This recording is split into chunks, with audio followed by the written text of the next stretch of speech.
Before we begin, if you're listening on Spotify, leaving a review means the world to us, and if you want, drop a comment letting us know what time it is where you are and where in the world you're tuning in from.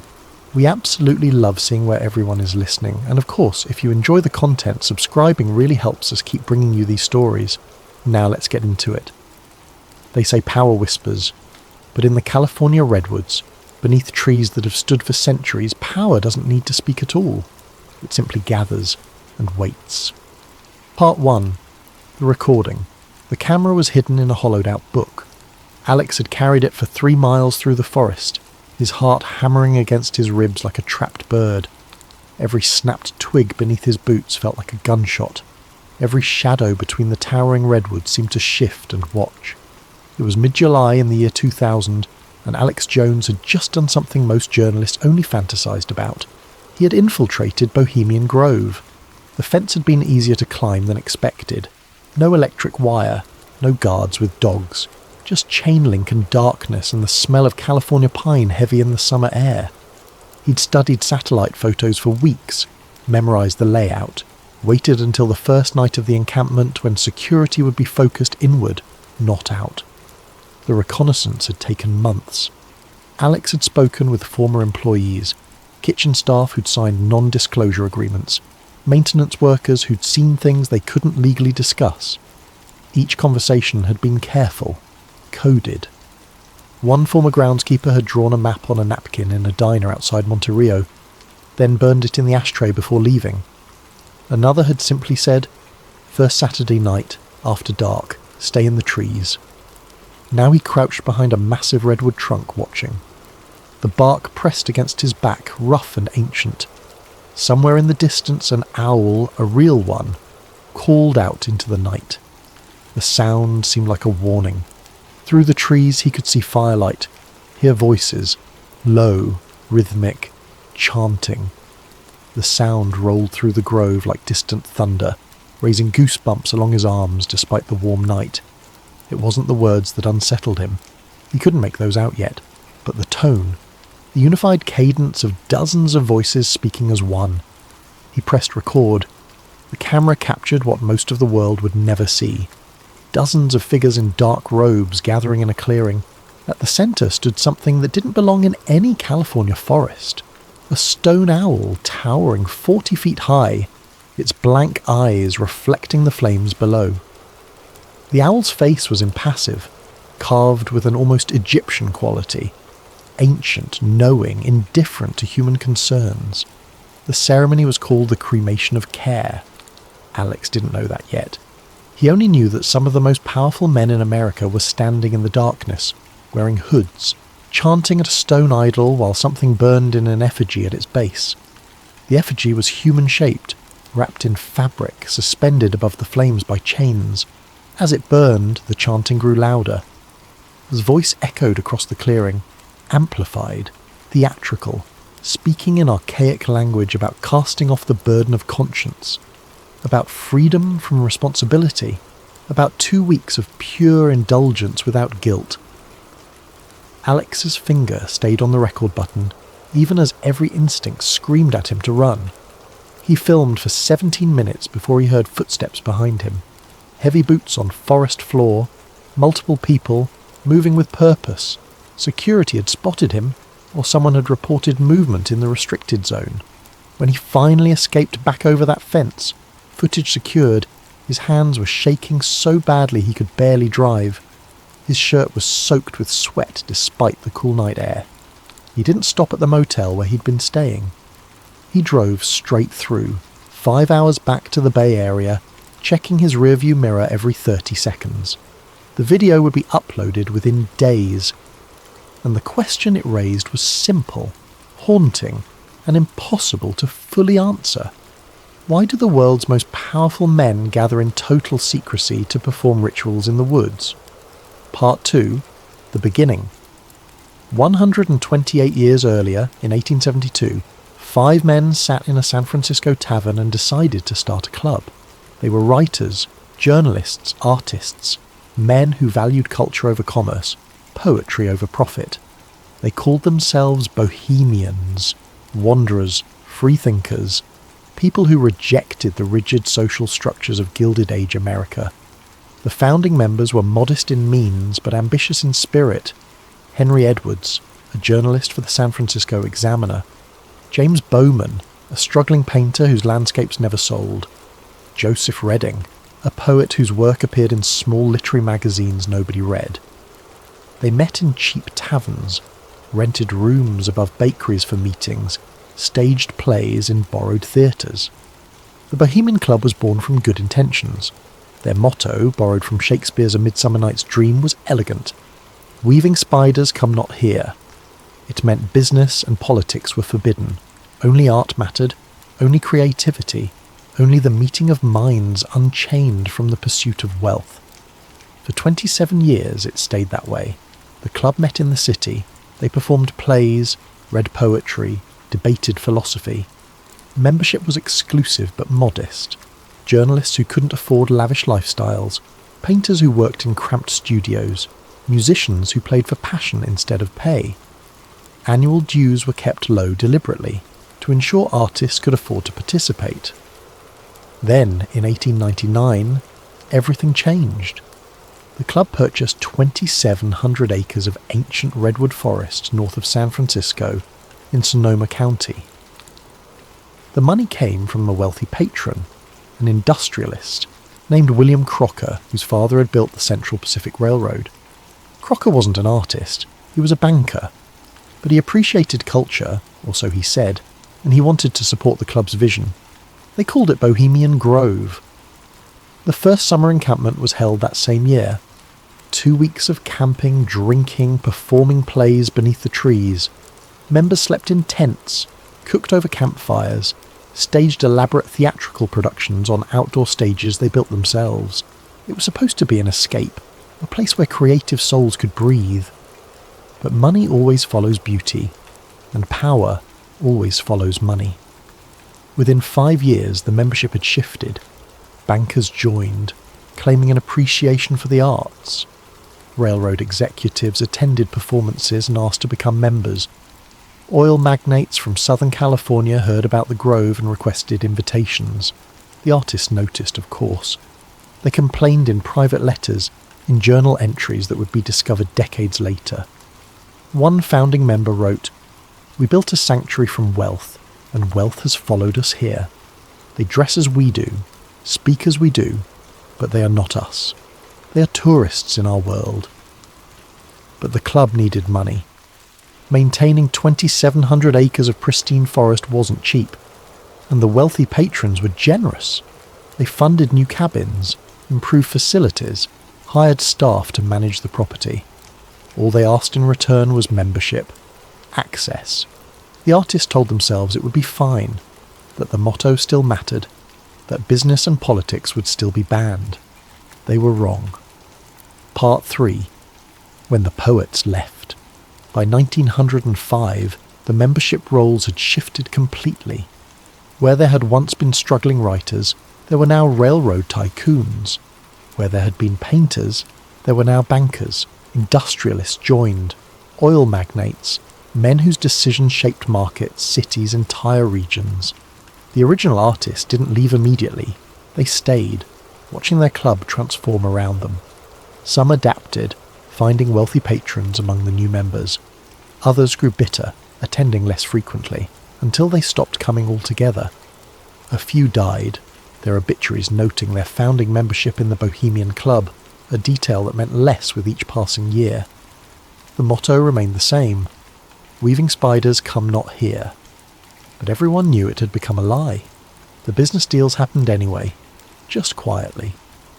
A railroad executive and a mining company owner would take a walk through the forest discussing land rights. A banker and a politician would share drinks by the campfire talking about legislation. No formal contracts were signed at the Grove. That would violate the spirit of the motto. But understandings were reached. Handshakes were exchanged. Partnerships were formed. By the 1920s, the transformation was complete. Herbert Hoover attended regularly, years before becoming president. He was Secretary of Commerce at the time, and the Grove gave him access to the titans of American industry in an informal setting. Decisions that might take months of official meetings in Washington could be sketched out over a weekend in the Redwoods. Dwight Eisenhower was a regular guest in the 40s and 50s. As Supreme Allied Commander during World War II, he'd become accustomed to making decisions of global consequence. The Grove offered something different, a place to network with the civilian leadership that controlled defence budgets, manufacturing capacity, political support. Richard Nixon came repeatedly throughout his career. He'd first attended in the late 40s, shortly after being elected to Congress. The Grove was where he made the connections that would carry him to the vice presidency, then the presidency, then ultimately to resignation in disgrace. But even after Watergate, even after his political career had ended, he maintained his membership. Ronald Reagan, George Bush Sr., Henry Kissinger, military leaders, intelligence officials, CEOs of companies that controlled more wealth than most nations. The list reads like a shadow government, and perhaps that's exactly what it was. The Bohemian Grove had evolved. It was no longer a retreat for artists. It was a gathering place for the architects of American power. And what happened there? What was discussed? What was decided? What was agreed upon in hushed conversations between men who shaped policy and war and economy remained locked behind walls of absolute secrecy. Part 4.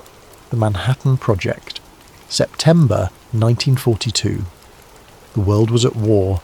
Nazi Germany had swept across Europe, occupying France, bombing London into rubble, pushing deep into Soviet territory. Imperial Japan controlled the Pacific from mainland China to the Philippines. America had been pulled into the conflict less than a year earlier, still reeling from Pearl Harbor, still scrambling to mobilize an economy that had spent the previous decade in depression. That September, during the Bohemian Grove's annual encampment, a meeting occurred that would change human history. Present were some of the most brilliant scientific minds in America.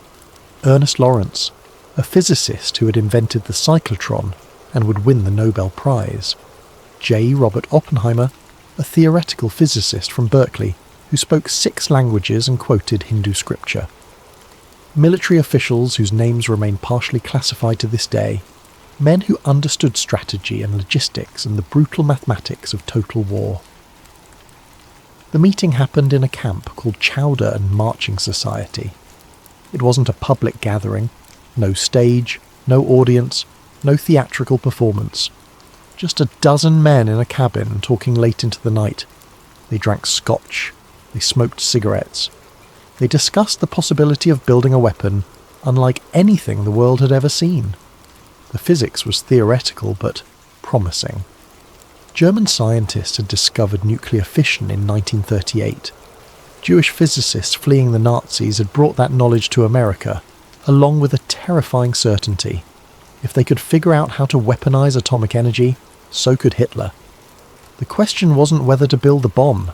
The question was how quickly it could be done, and whether America could do it before Germany. No official minutes were recorded, no transcripts exist. But historians have confirmed the meeting happened. Lawrence's personal papers mention the Grove gathering. Oppenheimer's biographers reference conversations that took place there. Military records show that key personnel were granted leave to attend the encampment that year, despite wartime restrictions on travel. Shortly afterward, within weeks, the Manhattan Project was formally accelerated. Funding increased exponentially.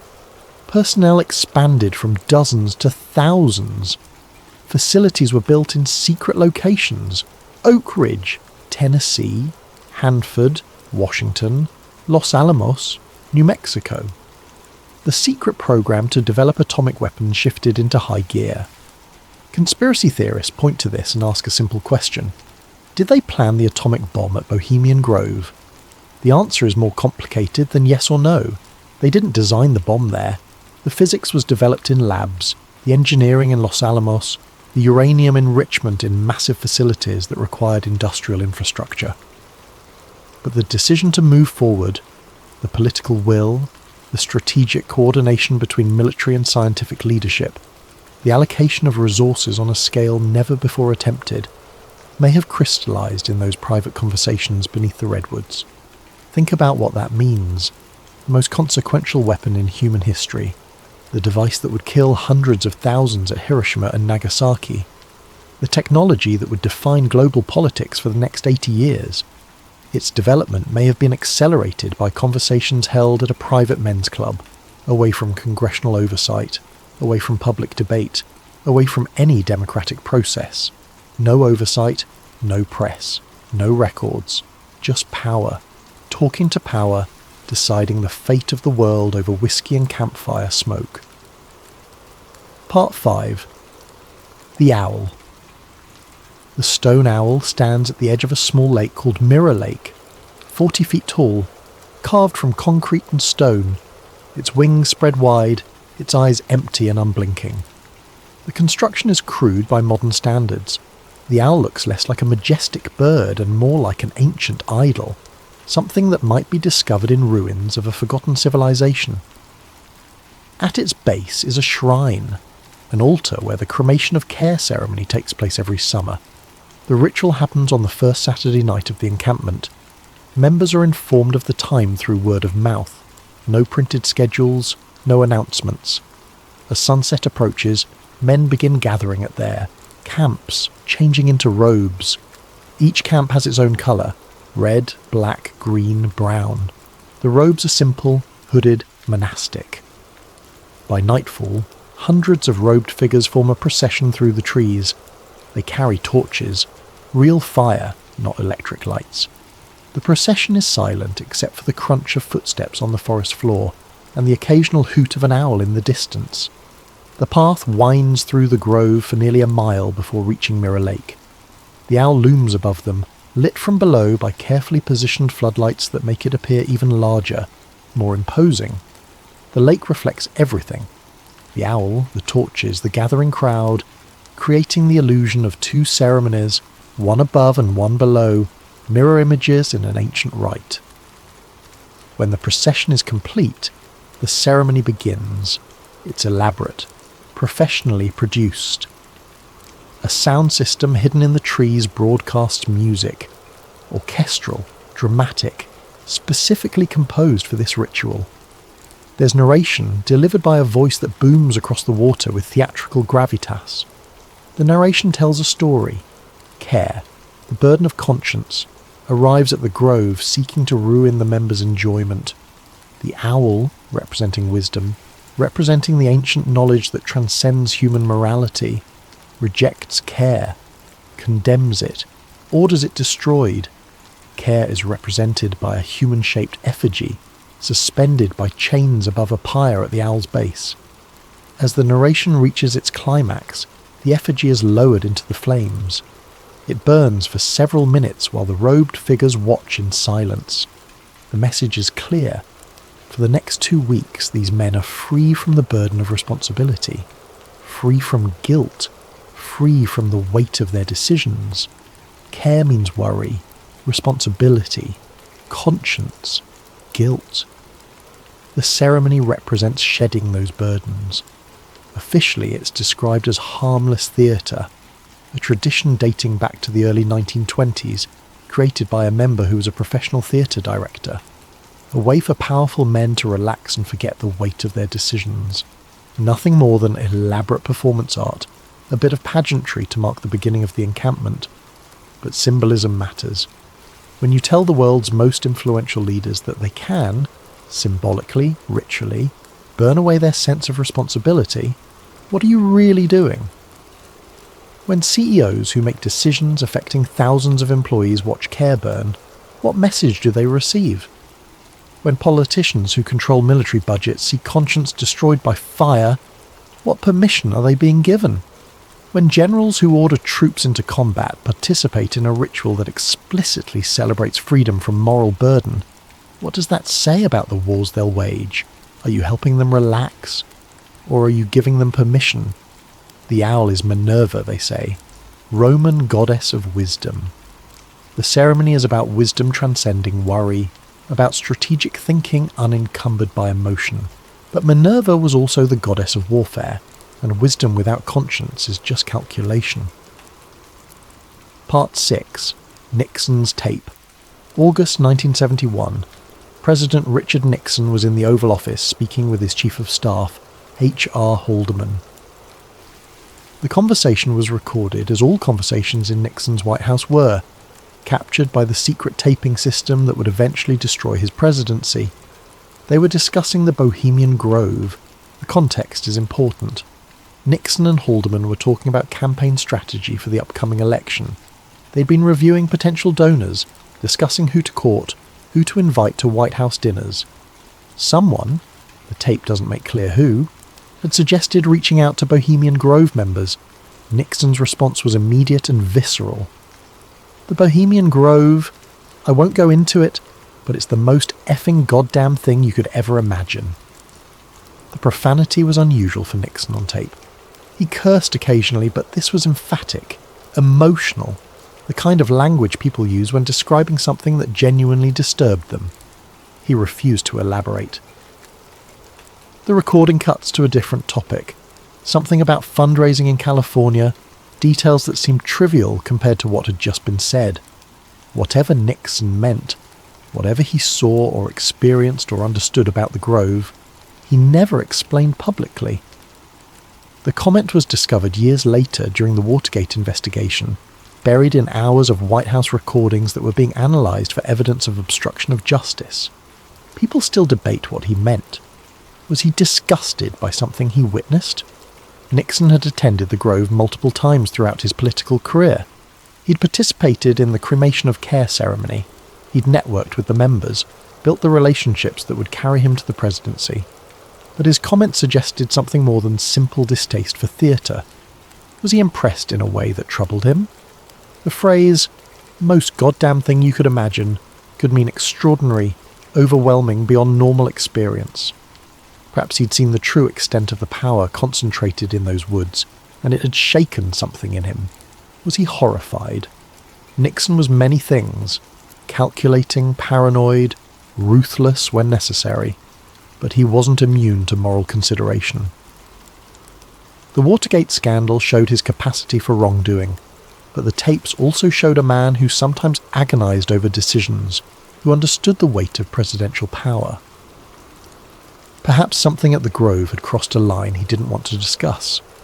Was he amused in a dark way? Nixon had a cynical streak. Maybe he found the whole thing absurd. Powerful men playing dress-up, performing elaborate rituals, taking themselves so seriously. But if it was just silly theatre, why refuse to explain it? The ambiguity is the point. If Bohemian Grove was just a social club, just a place where old men dressed up and performed silly rituals, why did the President of the United States refuse to describe it? What was he protecting? Or what was he afraid to reveal? Haldeman, for his part, never elaborated either. Years later, after serving time for his role in Watergate, he was occasionally asked about the Grove in interviews. He always deflected, changed the subject, or said simply, "It's a private club, members don't discuss it." But the tape remains. Nixon's voice, recorded without his knowledge, preserved for history. A sitting president in the privacy of the Oval Office, describing something he'd personally witnessed as the most goddamn thing you could imagine, and then refusing to explain what that meant. Part 7. The Rules. Bohemian Grove operates under rules so strict they resemble military classification protocols. The official rulebook is short, just a few pages, but every word is enforced absolutely. Violations lead to immediate expulsion. No appeals, no exceptions. Members who've belonged for decades have been banned for single infractions. No press allowed, ever. Not mainstream media, not independent journalists, not documentary filmmakers. No exceptions. Reporters who've attempted to enter have been detained by private security, sometimes turned over to local law enforcement on trespassing charges. The club's lawyers are aggressive about prosecution. No recording devices, cameras, phones, audio equipment, all banned. Members are expected to surrender electronics at entry, or leave them locked in cars. Some camps conduct electronic sweeps to ensure compliance. The prohibition is taken so seriously that even senior members have been expelled for photographing their own camp areas. No wives or female guests. The Grove is exclusively male. Women are not permitted on the grounds during the encampment, with the exception of a handful of staff members who serve meals and clean cabins. Even female family members of members, daughters, mothers, sisters, are prohibited. The only women allowed are those working in service positions. This rule in particular has generated criticism. Why exclude women entirely? The official explanation is tradition, a preservation of the club's original all-male culture. But critics point out that excluding half the population from a space where policy is discussed and power is consolidated effectively excludes women from certain networks of influence. No public statements. What happens at the Grove stays at the Grove. Members who violate this rule face permanent expulsion. The prohibition extends beyond just talking to press. Members are expected not to discuss Grove matters with anyone, including family members. There are stories of wives who never knew their husbands attended, who discovered the membership only after death when dealing with estate paperwork. There are accounts of children who grew up unaware their fathers disappeared for 2 weeks every July, told only that it was a business retreat or camping trip. Staff sign non-disclosure agreements that extend for decades. Even after leaving employment, they are legally bound not to discuss what they've seen or heard. The NDAs include substantial financial penalties for violations, amounts large enough to bankrupt most working-class people. Some former staff have reported receiving legal threats years after leaving, when the club suspected they might be considering talking to journalists. A former kitchen worker interviewed anonymously in the late 90s said, "I worked there for 3 summers. I saw things, heard things, but I signed papers saying I'd never discuss it, and those papers don't expire. Ever. They made that very clear." Conspiracy theorists argue that this level of secrecy exceeds anything necessary for a social club. If it's just theatre, just rich men playing dress-up in the woods, why the ironclad silence? Why the NDAs? Why the absolute prohibition on documentation? The official answer is privacy. Powerful people deserve a place to relax without scrutiny. Public figures, politicians, CEOs, generals, live under constant observation. Every word is analysed, every action is recorded, every decision is debated.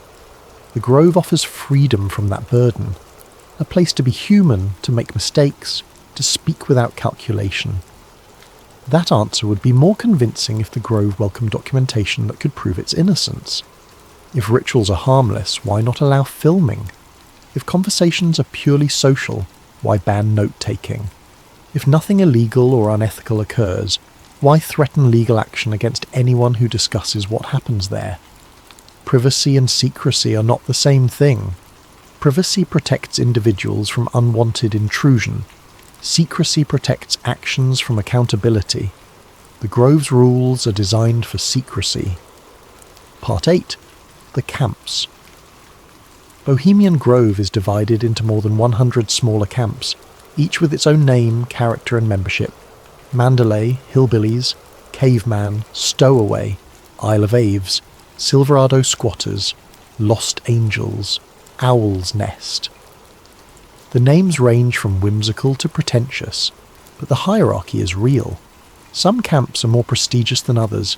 Some are older, more connected to power. Membership in certain camps is a signal of status within the Grove's internal social structure. Mandalay is considered the most elite. Its members have included multiple presidents, defense secretaries, Supreme Court justices. The camp is located in a prime spot within the Grove, close to the lake, surrounded by old-growth redwoods. The cabins are larger, better appointed. When members give lakeside talks, a daily tradition at the Grove, Mandalay members are given prime-speaking slots. Hillbillies is another high-status camp with a membership that leans toward business leaders, CEOs of major corporations, private equity executives, venture capitalists. The camp throws elaborate parties, brings in expensive whiskey, hires musicians to perform. Caveman, despite its primitive name, is equally prestigious. Military leaders, intelligence officials, defense contractors. The camp has a reputation for serious conversations about national security, geopolitics, strategic planning. Lower status camps exist on the periphery of the Grove, housed in smaller cabins, with memberships that include newly inducted members, younger executives still building their careers, academics and artists who provide intellectual credibility but less practical power. Members spend their 2 weeks rotating between camps, attending lakeside talks, watching theatrical performances, drinking heavily, and most importantly, talking. The daily schedule at the Grove is structured but flexible. Mornings begin with breakfast at individual camps. Then members gather at the lakeside for talks, informal presentations on various topics, given by members or invited guests. Topics range from politics to technology to philosophy. Past speakers have included sitting presidents, Nobel Prize winners, top scientists. Afternoons are for socialising. Members wander between camps, join impromptu discussions, take walks through the forest. This is when the real networking happens. CEOs sit beside generals on fallen logs, discussing defence contracts. Politicians share drinks with intelligence officials, talking about foreign policy. Corporate executives have breakfast with Supreme Court justices, mentioning cases that might affect their businesses. Evenings bring theatrical performances on the Grove's outdoor stages. Productions are elaborate, professionally designed, performed by members who've rehearsed for months. Some are comedies, some are dramas, some are musical reviews. The quality varies, but the attendance is mandatory, a way to ensure all members gather together at least once daily. Late nights are for drinking and deeper conversations.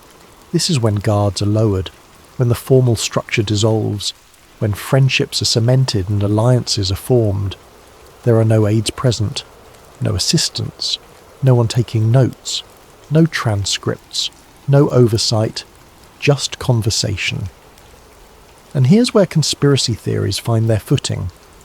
In 1953, shortly after a Bohemian Grove encampment, the CIA launched Operation Ajax, overthrowing the democratically elected government of Iran and installing the Shah. Multiple attendees of that summer's Grove gathering were directly involved in planning the coup. Allen Dulles, CIA director, Kermit Roosevelt, the CIA officer who ran the operation on the ground. Executives from oil companies that would benefit enormously from Iranian oil concessions. Coincidence? The official story is that Operation Ajax was planned in CIA headquarters, approved through proper channels, executed by trained operatives, and that's true. But the will to proceed, the decision that regime change was acceptable, that democracy could be sacrificed for strategic interests, may have been reinforced by conversations at the Grove. In 1967, energy policy discussions at the Grove preceded major shifts in American oil strategy. Executives from companies that profited enormously from those shifts were present. Within months, federal regulations changed, opening new areas for drilling, reducing environmental restrictions, providing tax benefits for oil production. Coincidence? Policy doesn't change in a vacuum. Someone has to advocate for it, someone has to convince legislators, someone has to coordinate between industry and government. The Grove provided a space for those conversations to happen informally, away from congressional hearings, away from public scrutiny. In 1989, defense contractors who attended the Grove saw their contracts renewed and expanded under the next administration. Many of those contractors had been camping alongside future cabinet members, sharing drinks, discussing the importance of military readiness, arguing for increased defense spending. Coincidence? In 2001, weeks after that summer's Grove encampment, the September 11th attacks occurred. The response, the wars in Afghanistan and Iraq, the expansion of surveillance powers, the increase in defense and intelligence budgets, benefited many Grove members. Was the specific attack foreseeable? No. But the broader policy framework that enabled the response, the prioritization of security over liberty, the willingness to wage preemptive war, had been discussed at the Grove for years. Coincidence? No one can prove coordination. But the proximity, the casual, unrecorded mingling of people who later make decisions that align perfectly, raises questions that are impossible to dismiss entirely. Part 9. The Infiltrators. Alex Jones wasn't the first person to try to expose Bohemian Grove. He was just the first to bring back video. Before him, journalists had attempted to breach the perimeter. Most were caught, detained, and escorted off the property with threats of legal action. A few managed to observe from a distance but saw nothing conclusive. The Grove's security was professional, experienced, thorough. In 1989, a team of activists from San Francisco attempted a coordinated infiltration. They planned for months, studying the layout, timing their approach for maximum confusion during the opening ceremony. 3 people made it over the fence. All 3 were caught within 30 minutes, detained in a security building, then handed over to local law enforcement on trespassing charges. They spent the night in jail. The charges were eventually dropped, but the message was clear. The Grove was protected. In the mid-90s, a freelance journalist named Rick posed as a service worker. He managed to get hired on kitchen staff, passed the background check, signed the NDA. He worked for 4 days before someone recognised him from a previous article he'd written about elite clubs. He was escorted off property immediately, threatened with a lawsuit for fraud and breach of contract. The lawsuit never materialised. The club likely didn't want the publicity, but Rick's notes and recordings were confiscated. In 2000, Alex Jones succeeded because he was brazen. He didn't sneak in like a spy. He walked in like he belonged. He studied how members moved, how they dressed, what they carried. On the night of the cremation of care ceremony, he simply walked through an entrance gate during a shift change, moving with purpose, looking like he had every right to be there. Security at the Grove follows a simple principle. People who belong act like they belong. They don't hesitate, don't look around nervously, don't question their right to access. Jones understood this. He wore dark clothing that could pass for staff uniform in dim light. He carried the hollowed-out book casually, like it was a notebook or prop for the ceremony. He moved toward the gathering crowd with confidence. Once in the crowd, he was invisible. Hundreds of robed figures, all anonymous, all focused on the ceremony. He positioned himself at the edge, behind a massive redwood trunk, and filmed for 17 minutes. The footage he captured showed exactly what Grove officials had always described: a theatrical ritual performed in robes, involving a stone owl and a symbolic burning. No human sacrifice, no occult summoning, no illegal activity, just theatre. But the image was undeniably strange. Powerful men in robes, chanting in unison, watching an effigy burn while a voice boomed about destroying care and conscience. The footage went viral when Jones released it, spawning countless conspiracy theories, documentaries, YouTube videos, and the fact that it was kept so secret, despite being just theatre, made people wonder what else might be hidden. British journalist John Ronson also infiltrated the Grove around the same time. He was researching a book about extremists and conspiracy theorists, and he wanted to see the Grove for himself. He attended as a guest of a member, not a full infiltration, but still a rare glimpse inside. His account, published in Them, Adventures with Extremists, was more measured than Jones's. He confirmed the rituals are real, the secrecy is absolute, and the membership includes some of the most powerful people in the world. But he also noted the strange disconnect between the ceremony's dramatic presentation and the casual atmosphere afterward. Members treated it like any other theatre performance, applauding at the end, then heading back to their camps for drinks. Ronson wrote, "The cremation of care is the most bizarre piece of theatre I've ever witnessed. But what struck me wasn't the ritual itself. It was how normal the participants found it. They'd been doing this for decades. It was tradition. And tradition, no matter how strange, becomes invisible to those who practice it." What neither infiltration could reveal was the content of private conversations. What was said in the cabins? What was discussed during late-night walks through the forest? What agreements, explicit or implicit, were reached over drinks and campfires? That remains unknown, and perhaps that's the point. The Grove doesn't hide its rituals because the rituals are sinister. It hides its conversations because the conversations are powerful. The cremation of care is theatre, strange theatre, symbolic theatre, theatre that reinforces a particular worldview, but theatre nonetheless. The real secret is what happens after the ceremony ends. Part 10. The Conspiracy. Let's be clear about what Bohemian Grove is not. It is not a site of human sacrifice. No credible evidence supports this. The rituals involve effigies, not people. Claims of ritual murder based on misinterpretation, deliberate misrepresentation, or outright fabrication. It is not a centre of occult magic.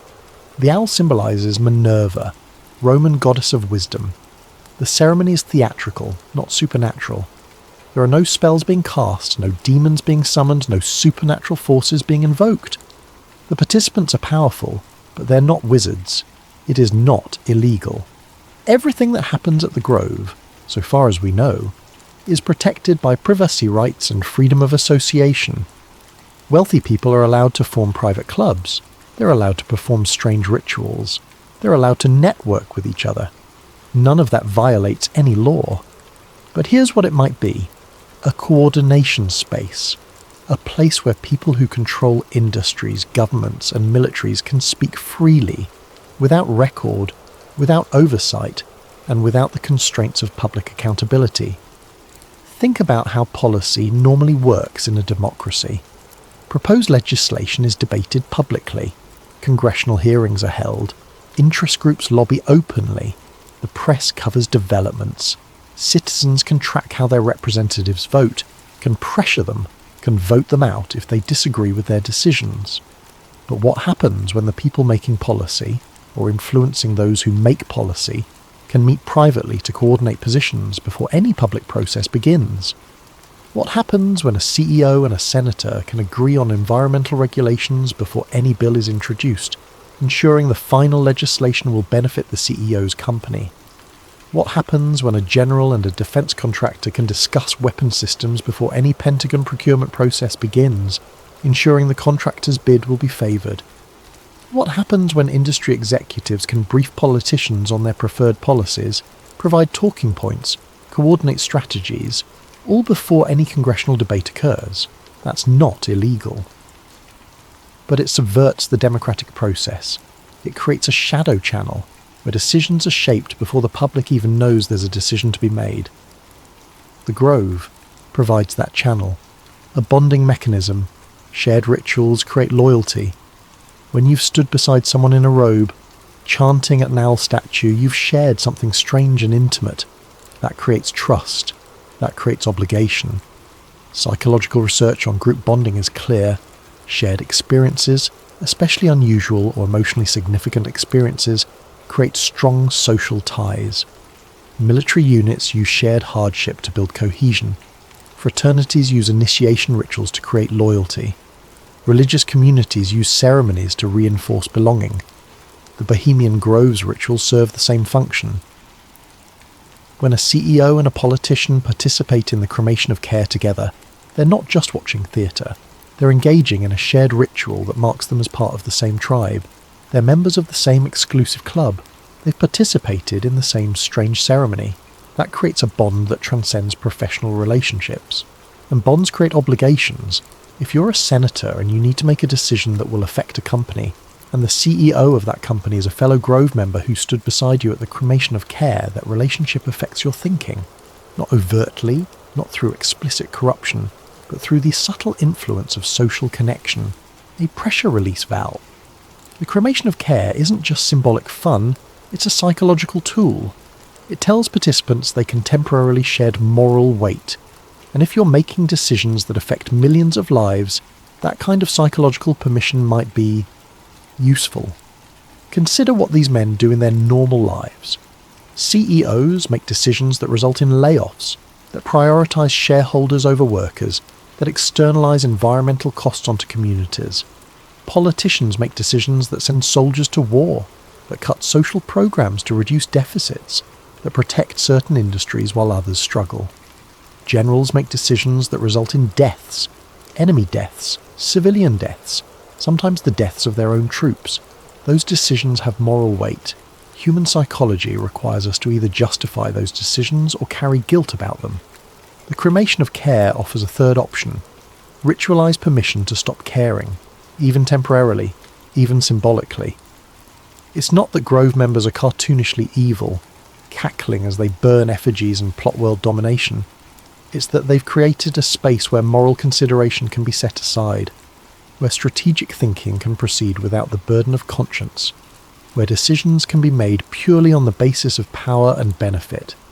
None of this is provable, but correlation is compelling when the same people who attend Bohemian Grove later shape policy, wage wars, shift economies, and redefine global power structures. And when those decisions consistently benefit the same small circle of attendees, questions are inevitable. The conspiracy isn't that they're worshipping Satan or performing dark magic. The conspiracy is that they've created a space where power can coordinate without accountability, where relationships can be built that transcend democratic oversight, where decisions can be shaped before the public even knows there's a decision to be made. That's subtle, that's sophisticated, that's far more disturbing than any ritual. Part 11. The Present. Bohemian Grove still meets every summer. 2 weeks in July. Same location, same rituals, same secrecy. The encampment now occurs in the age of social media, satellite imagery, and ubiquitous surveillance technology. Yet somehow it remains largely hidden. The Grove has adapted its security to modern threats. Cell phone jammers are rumoured to be in use during sensitive gatherings. Drone detection systems protect against aerial photography. Digital surveillance of employees and members has intensified. Membership remains exclusive. Waiting lists stretch for years. Entry requires wealth, influence, or both. The initiation fee alone is tens of thousands of dollars, with annual dues to match. For most Americans, that cost is prohibitive. For the members, it's trivial. The demographics have shifted slightly over recent decades. While still overwhelmingly white and exclusively male, the Grove has admitted more tech CEOs, more international business leaders, more financiers from the globalized economy. The old guard, industrialists and politicians, share the camps with newer power brokers, venture capitalists, hedge fund managers, tech entrepreneurs. But the core purpose remains unchanged. Modern technology has made secrecy harder. Satellite imagery shows the layout. Anyone with Google Earth can see the camps, the stages, even the owl statue. Leaked membership lists circulate online, though the Grove denies their accuracy. Former staff occasionally break their NDAs and share fragments of stories, usually anonymously, usually with little concrete detail. But the core remains locked. No one outside the Grove knows what is said there. No one knows what deals are discussed. No one knows what coordination happens between the people who control the levers of power. In 2008, during the encampment, the financial crisis was already building. Members that summer included executives from banks that would soon fail, regulators who would be tasked with managing the collapse, politicians who would vote on bailout packages. What was discussed? What preparations were made? What understandings were reached about how the crisis would be managed? We don't know. In 2016, during the encampment, the presidential campaign was reaching its climax. Members included political operatives, major donors, media executives who would cover the race. What was discussed? What strategies were coordinated? What narratives were agreed upon? We don't know. In 2020, the encampment was cancelled due to the pandemic. For the first time in over a century, the Grove didn't meet. But in 2021, it resumed. Members included pharmaceutical executives, public health officials, politicians dealing with pandemic response. What was discussed about vaccine policy, about mandates, about the balance between public health and economic concerns? We don't know. And that's the real conspiracy. Not devil worship, not occult magic, not human sacrifice. Just power, gathering in private, away from scrutiny, talking without record. Epilogue. The question. Here's what we know for certain. Bohemian Grove exists. This isn't speculation or conspiracy theory. It's a registered private club with a physical address, property deeds, tax records. The world's most powerful men meet there every summer. Membership lists, partial, sometimes outdated but largely accurate, have been leaked over the years. They confirm the presence of presidents, cabinet members, Supreme Court justices, generals, intelligence directors, CEOs of Fortune 500 companies. They perform rituals involving a stone owl and symbolic burning. Alex Jones's footage confirmed this. John Ronson's account confirmed this. Even the Grove's official materials acknowledge the cremation of care ceremony. They enforce absolute secrecy. The rules are documented. The NDAs are real. The security is professional and serious. They have done this for over a century. Bohemian Grove's annual encampments began in 1899 and have continued with only rare interruptions ever since. Major historical events, the Manhattan Project, political coups, economic shifts, wars, have followed closely after Grove gatherings, involving people who attended those gatherings. The correlations are documented in historical records, biographies, declassified documents. Here's what we don't know, what they talk about. No recordings exist, no transcripts, no leaked documents describing specific conversations. What they decide. Do explicit agreements get made? Or is it all just informal networking? We don't know. What they coordinate. Are strategies developed at the Grove later implemented in policy? Or are the connections purely social? We don't know. Whether any of it is illegal. Nothing we know about the Grove involves criminal activity. But legality and ethics aren't the same thing. Whether any of it should concern us. Is this just how power works in any society?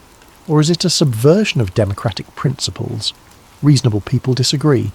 So the question isn't really, what happens at Bohemian Grove? The question is, why does the world's leadership need a place where no records exist? Think about that for a moment. These are people who run countries, corporations, militaries. Their decisions affect billions of people. Their policies shape economies, determine which nations prosper and which struggle, influence whether wars are fought or peace is maintained. Shouldn't those decisions be made transparently? Shouldn't the conversations that lead to those decisions be documented? Shouldn't the public have some window into how power is exercised on their behalf? The Grove's defenders argue that powerful people deserve privacy, that they need a space to speak freely without every word being analysed, that informal relationships and frank conversations are necessary for effective leadership.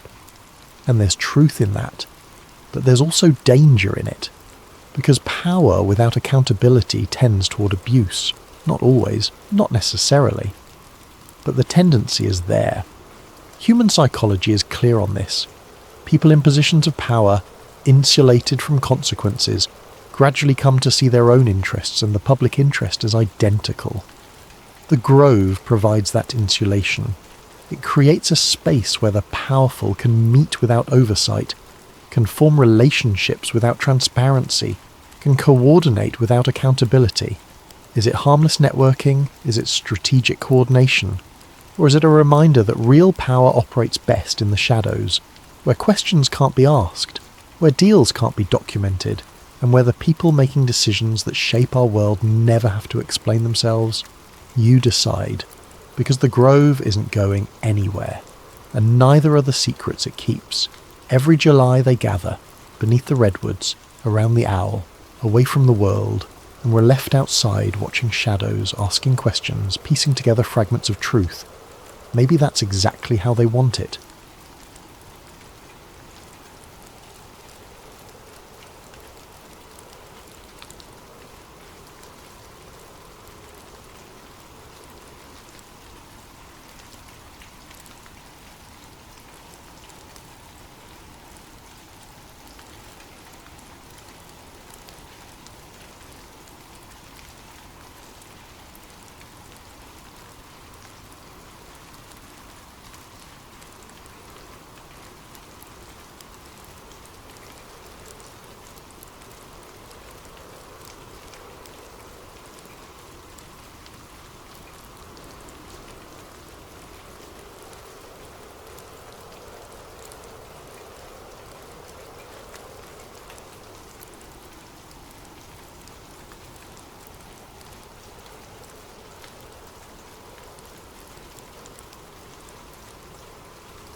The Eye of Atlantis, Secrets Beneath the Sahara. Before we begin, I want to thank Alwyn, eventually, for suggesting this incredible topic.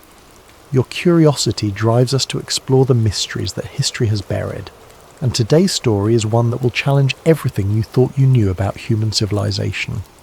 Imagine standing at the edge of infinity. The sun beats down on endless dunes that stretch to every horizon, waves of sand frozen in time. You're in one of the most remote places on Earth, the Western Sahara of Mauritania, where few humans venture and even fewer return unchanged. But you're not here for the desert. You're here for something that should not exist. Something so massive, so perfectly formed, that it can only truly be seen from space itself. From orbit, astronauts have called it the most remarkable feature in Africa. Geologists call it an anomaly. Ancient theorists call it proof. The locals who live in its shadow call it cursed. But to those who dare to connect the dots between myth and reality, it has another name entirely. They call it Atlantis. This is the story of the Rishi structure, a formation so immense and so geometrically precise that it defies every explanation we have been given. This is the story of how a philosopher's legend became an archaeological obsession, how satellite imagery revealed what ground expeditions could not find, and how the greatest mystery of the ancient world might be hiding not beneath the waves of the Atlantic Ocean, but beneath an ocean of sand. What you're about to hear will make you question the timeline of human history. It will make you wonder what else has been buried, redacted, or simply forgotten. Because in the heart of the Sahara lies a perfect circle, and within that circle may lie the answer to humanity's oldest question. Where did we really come from? The discovery. The year was 1965. Astronaut James McDivitt was aboard Gemini 4, orbiting Earth at speeds that would make the mind reel.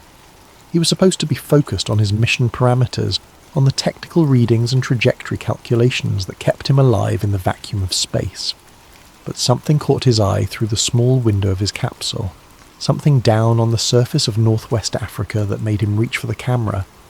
What he photographed that day would haunt researchers for generations. It appeared as a perfect bullseye in the desert, concentric circles of rock radiating outward from a central point with mathematical precision. The formation was enormous, stretching approximately 25 miles across, visible only because of the altitude and angle of his spacecraft. From the ground it would be impossible to see. From orbit it was unmistakable. The photograph was filed with thousands of others from the Gemini program, labelled and archived. But it kept appearing in subsequent missions. Apollo astronauts saw it. Shuttle crews saw it.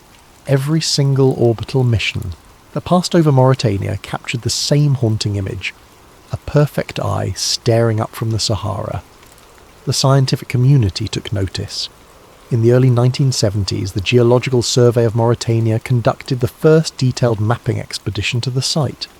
What they found both explained and deepened the mystery. The formation consisted of 3 distinct concentric rings, each composed of different rock types. The outer ring was limestone, ancient and weathered. The middle ring was quartzite, harder and more resistant to erosion. The inner ring contained rhyolite, a volcanic rock that suggested deep geological forces at work. They named it the Rishi structure, after the small desert town of Ouadan that sat near its perimeter. The official explanation was presented with confidence. This was an eroded geological dome, created by the uplift of rock layers over hundreds of millions of years, then slowly worn down by wind and rare desert rains into this circular pattern. Case closed, they said. Natural formation. Nothing more to see. But there was a problem with that explanation. A problem that would not go away no matter how many times the scientific establishment repeated their conclusions. The symmetry was too perfect. The spacing between rings was too regular. The ratios were too precise. Natural erosion is chaotic, random, asymmetrical. Rivers carve irregular paths. wind creates jagged formations, time does not draw with a compass. Yet here, in the middle of nowhere, was a structure that looked exactly as if someone had used a compass the size of a mountain range to draw 3 perfect circles in the earth itself. The measurements were even more troubling. When surveyed with precision instruments, the rings showed spacing ratios that appeared intentional. The distances between them followed patterns that seemed almost mathematical, and the entire structure was oriented with geographic precision that natural forces do not typically produce. Geologists published papers explaining the dome theory.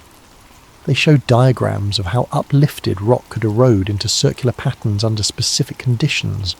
They pointed to other geological domes around the world as comparison. But none of those other formations looked anything like the Richat structure. None had the perfect symmetry. None had the precise spacing. None looked like they had been designed. And then someone remembered Plato. Plato's blueprint. In 360 BCE, the Greek philosopher Plato wrote 2 dialogues that would become the most famous unsolved mystery in human history. In Timaeus and Critias, he described a legendary island civilization called Atlantis, a place of advanced technology and culture that was destroyed in a single day and night of catastrophic floods. For over 2,000 years, explorers and historians searched for Atlantis. They looked in the Mediterranean Sea, in the Atlantic Ocean beyond the Pillars of Hercules, in the Caribbean, in Antarctica, in dozens of locations around the globe. Every generation had a new theory, a new location, a new explanation for where this legendary civilization might have existed. But every theory had the same problem. None of them matched Plato's actual description, because Plato had not been vague. He had been remarkably specific. He described Atlantis as a circular island consisting of concentric rings of land and water. He gave precise measurements for these rings. He described mountains to the north and open plains to the south. He mentioned that the civilization had access to a rare red, black and white stone. He explained that the city was positioned near a coastal plain that opened to the sea. Historians had always assumed these details were fictional embellishments, the kind of creative additions that storytellers make to give their tales authenticity. After all, Plato was writing about events that supposedly occurred over 9,000 years before his time. How could he possibly know such specific details? But in the late 1990s and early 2000s, independent researchers began comparing Plato's descriptions to the Richat structure, and what they found was extraordinary. Plato had described the outer ring of Atlantis as being approximately 127 stadia in diameter. A stadia was an ancient Greek unit of measurement roughly equivalent to 185 meters. When you convert Plato's measurements to modern units, the outer ring of Atlantis should be approximately 23.5 kilometers across. The outer ring of the Richat structure measures approximately 23 kilometers in diameter.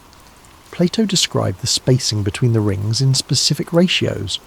The second ring was supposed to be smaller by a precise proportion, and the inner ring smaller still. When researchers measured the Richat structure, the ratios matched within margins that seemed impossible to attribute to coincidence. Plato mentioned that Atlantis had mountains to the north. The Richat structure sits at the base of a highland region to its north. Plato said the civilization faced south toward the sea. In ancient times, before the Sahara became desert, a vast network of rivers and lakes extended south from the Richat region toward what would have been a much larger ancient shoreline. Plato described 3 types of stone used in Atlantean construction: red, black, and white. The Richat structure contains red rhyolite, black volcanic breccia, and white limestone, all present in the geological layers of the site. One by one, the correspondences stacked up. Every detail that Plato had provided matched the Richat structure in ways that no other proposed location for Atlantis had ever matched. It was as if Plato had been describing this exact place, this exact formation, with a precision that should have been impossible for someone writing 2,000 years before satellite photography. The implications were staggering. If Plato had been accurate about the physical description, could he have been accurate about the rest? Could there truly have been an advanced civilization at the Richard structure, a civilization that existed before the desert consumed it? To answer that question, researchers had to answer another one first. Could the Sahara have ever supported such a civilization at all? The Green Sahara. When you picture the Sahara Desert today, you imagine the largest hot desert on Earth, a realm of endless dunes and scorching heat, where nothing can survive. But the Sahara has not always been a desert, and the proof of that lies written in the rocks, the fossils, and the satellite images that reveal what the sand has tried to hide. Between approximately 12,000 and 5,000 years ago, the Sahara was green. Climate scientists call this period the African humid period, a time when the Earth's axial tilt and orbital patterns created different weather systems across North Africa. Instead of the bone-dry wasteland we know today, the region was filled with rivers, lakes, forests, and grasslands. Satellite studies conducted by NASA and the University of Arizona using synthetic aperture radar have revealed vast networks of ancient riverbeds beneath the sand. These were not small streams, but major river systems comparable to the Nile, flowing from the interior highlands toward ancient lake basins. One of these river networks passed directly through the region where the Richat structure sits. The fossil record confirms what the radar images suggest. Archaeologists and paleontologists have discovered bones of crocodiles, elephants, hippos, and giraffes scattered throughout the Sahara, including in areas very close to the Richat structure. These are not desert animals. They're creatures that require abundant water and vegetation. Their presence proves that the Sahara once sustained rich ecosystems. Rock art found in caves throughout Mauritania and the broader Sahara shows ancient peoples hunting and herding in landscapes filled with wildlife and water. These paintings, some dating back over 10,000 years, depict scenes that would be unimaginable in the current desert. Cattle grazing, people swimming, lush vegetation everywhere. Local Berber and Tuareg oral traditions contain stories passed down through countless generations about cities that once existed in regions now covered by sand. They speak of a time when their ancestors lived in places of great abundance, before the rains failed and the desert consumed everything. They describe ruins beneath the dunes, places where the sand sometimes shifts to reveal ancient walls and forgotten structures. For decades, Western academics dismissed these stories as mythology, the kind of exaggerated tales that every culture tells about a golden age in the distant past. But as satellite technology improved and as archaeological evidence accumulated, researchers began to realize these oral traditions might contain fragments of actual historical memory. If the Sahara was green and fertile during the African humid period, if it supported complex ecosystems and human populations, then a major civilization could have existed there. And if such a civilization had been centered at the Richat structure during that verdant age, it would have had access to everything it needed: water from rivers and lakes, stone from the geological formation itself, a commanding view of the surrounding landscape, and a location that would have been near ancient coastlines or major waterways. But then something happened. Around 5,000 years ago, the climate shifted. The rain stopped. The rivers dried up. The lakes evaporated. The Green Sahara died, and the desert we know today was born. Any civilization that had existed in the interior Sahara would have faced a catastrophic collapse. Not from floods washing their cities into the sea, as Plato had described, but from the opposite, from water disappearing entirely, from fertile lands becoming barren, from the life-giving rivers turning to dust. Could Plato's story of Atlantis being destroyed by water have been a garbled version of the truth? Could the ancient tale have been about a civilization that died not because water came, but because water left? Could the flood that destroyed Atlantis have been a flood of sand instead? The evidence beneath the surface. When you look at satellite imagery of the Rishi structure with fresh eyes, With the possibility that it might be more than just geology, patterns begin to emerge that the official explanations cannot quite account for. The circular ridges that form the famous rings are not uniform in their erosion. In several places they show what appear to be breaches or gaps at regular intervals, as if something other than random weathering created passages through them. These gaps align with what would be expected if the rings had once been reinforced walls with deliberate entry points. Radial patterns extend outward from the inner rings like spokes on a wheel. Erosion alone rarely creates such geometric regularity, but if the ancient inhabitants had built causeways or roads radiating from a central administrative area outward to the peripheral zones, this is exactly the pattern we might expect to find after thousands of years of degradation. The most intriguing evidence comes from analysis of the rock itself. Samples taken from the outer ring areas contain traces of petrified marine organisms, shells and fossilised remnants of sea life that confirm this region was once under or adjacent to water. While this supports the Green Sahara theory, it also raises questions about what else might be preserved in those stone layers.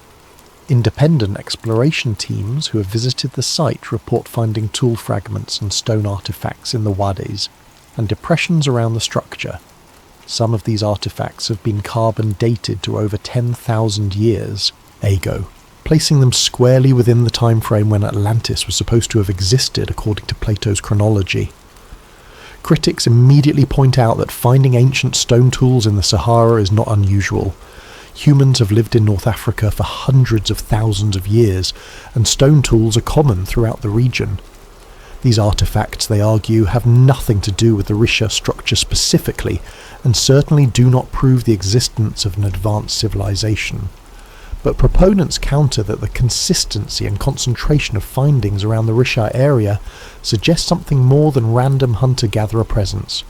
They point to the types of tools discovered, some of which show sophisticated manufacturing techniques. They note the presence of what appear to be worked stones too large to be simple tools, blocks that might have been part of construction projects. The debate intensifies when discussing what lies beneath the surface. Ground-penetrating radar studies conducted by independent researchers have detected unusual subsurface anomalies within the Rishat structure. Dense strata with geometric patterns, possible void spaces that could indicate chambers or tunnels, symmetrical underground formations that do not fit standard geological models. These findings have not been peer-reviewed or officially published, which mainstream scientists cite as proof of their unreliability. But the researchers who conducted these studies claim they have been unable to get their work published, precisely because it challenges accepted theories. They describe a pattern of journals rejecting their papers without proper review, of academic conferences declining their presentations, of institutional barriers that prevent serious examination of non-mainstream theories about the site. Every piece of evidence that might support the Atlantis theory is met with skepticism and alternative explanations. Every anomaly is dismissed as misinterpretation or equipment error. Every correspondence between the Rishat structure and Plato's description is labelled coincidence. And yet the evidence keeps accumulating. The patterns keep appearing. The questions keep demanding answers that the official explanations cannot quite provide. Which brings us to perhaps the most damning evidence of all, the evidence that someone does not want this site investigated too closely. The Wall of Silence. If the Riche structure is just an eroded geological dome with no archaeological significance, then researching it should be straightforward. Submit a proposal, get a permit, conduct excavations, publish findings. This is how archaeology works at sites around the world. But the Rishat structure is different. Multiple research teams have applied for permits to conduct archaeological excavations within the formation. They have submitted detailed proposals outlining non-invasive survey methods, careful excavation protocols, and collaborative frameworks with local authorities. These applications have been denied repeatedly by Mauritanian government officials, often without clear explanation. The official reasons given vary. Sometimes the authorities cite heritage protection concerns, arguing that the site must be preserved from potential damage. Sometimes they mention environmental sensitivity, claiming that research activity might disrupt the desert ecosystem. Sometimes they simply say the area is closed to archaeological investigation, without providing any justification at all. UNESCO has listed the Risha structure in its World Heritage Tentative List, acknowledging the site's potential significance. But this listing has not led to increased access for researchers. Instead, the area remains classified as environmentally sensitive with strict limitations on who can work there and what methods they can employ. Researchers who have tried to work in the region describe a pattern of obstruction. Local officials who initially express interest in supporting expeditions suddenly become unreachable. Equipment shipments get held up in customs indefinitely. Required permissions get delayed month after month until research seasons pass and funding windows close. It is never an outright refusal, just an endless series of bureaucratic tangles that make serious investigation effectively impossible.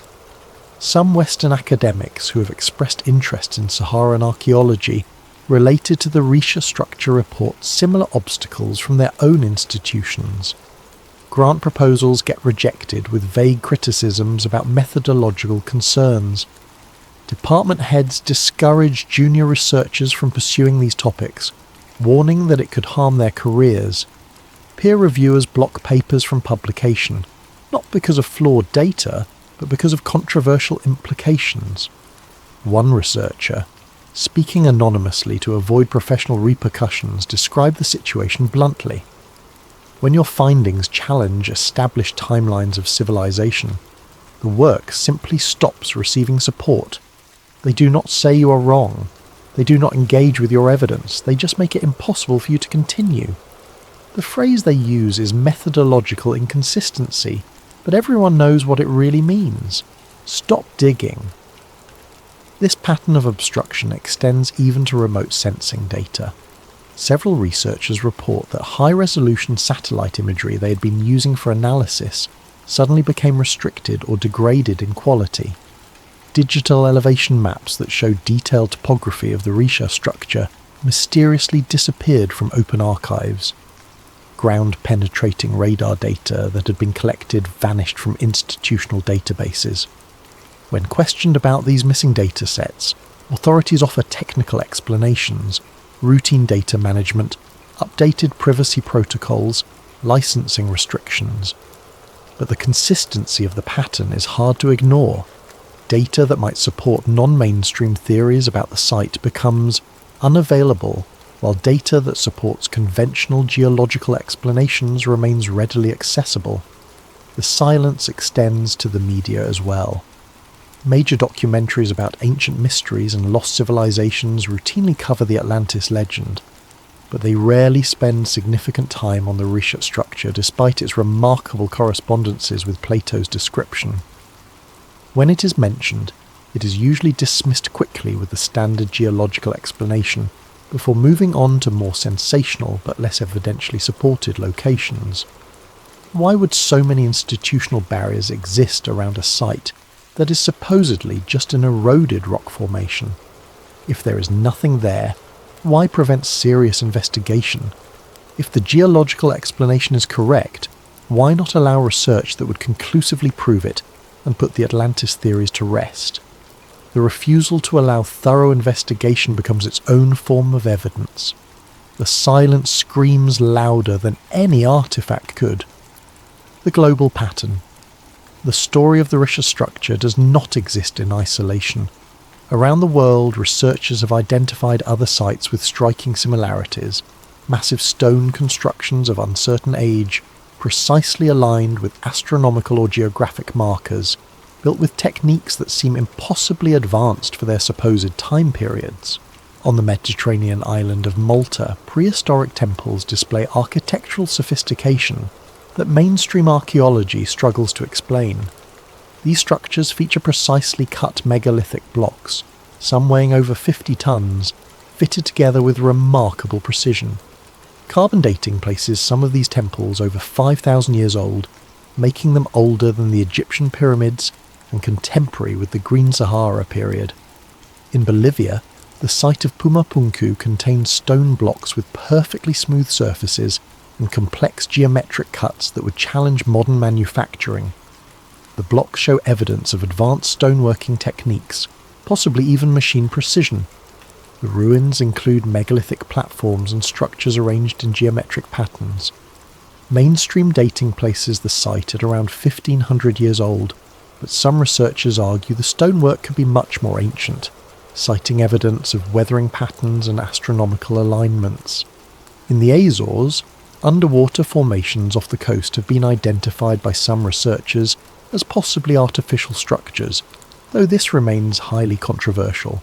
Sonar imaging has revealed what appear to be rectangular formations and straight-edge alignments on the sea floor, in patterns that are difficult to attribute to natural geological processes. Advocates of alternative history theories connect these sites through a proposed framework.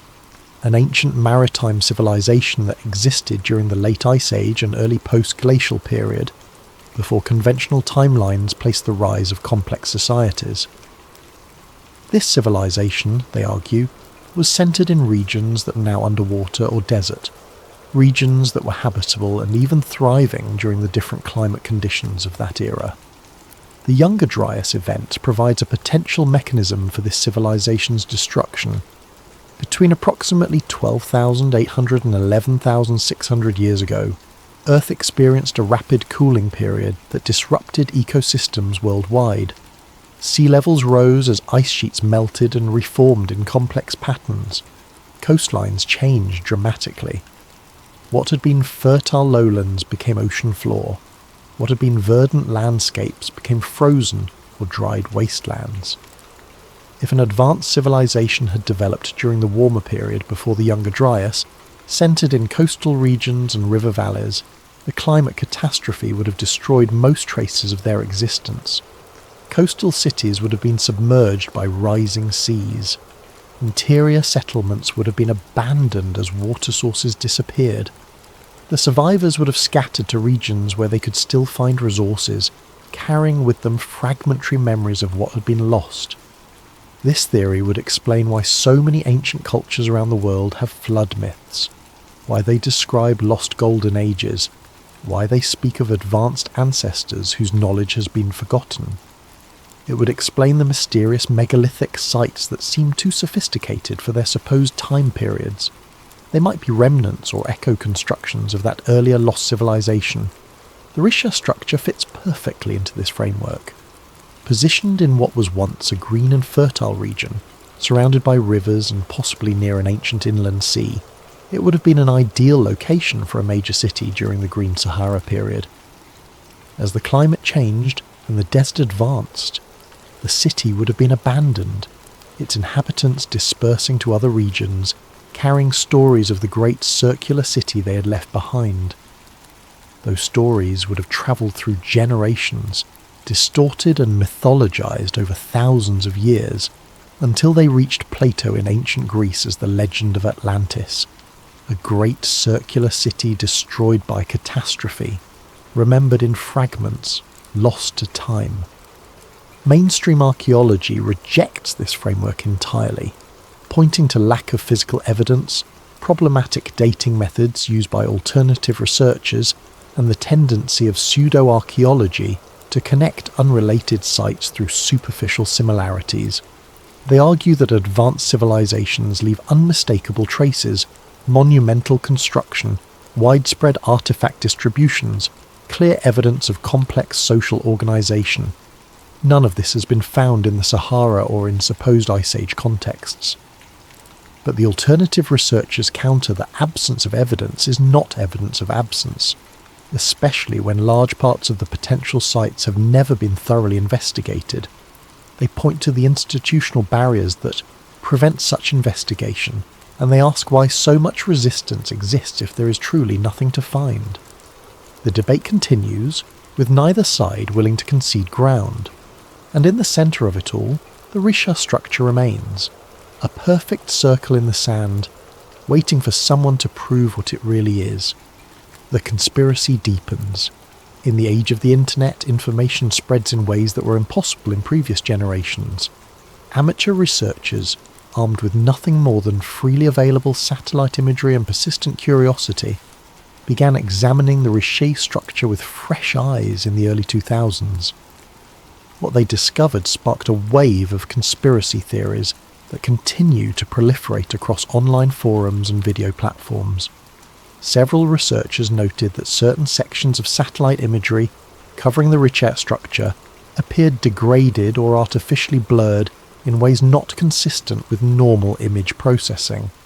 When they compared images from different satellite systems or different time periods, they found inconsistencies that suggested selective editing. High-resolution images that had been available in public databases suddenly became low-resolution, or were removed entirely from access.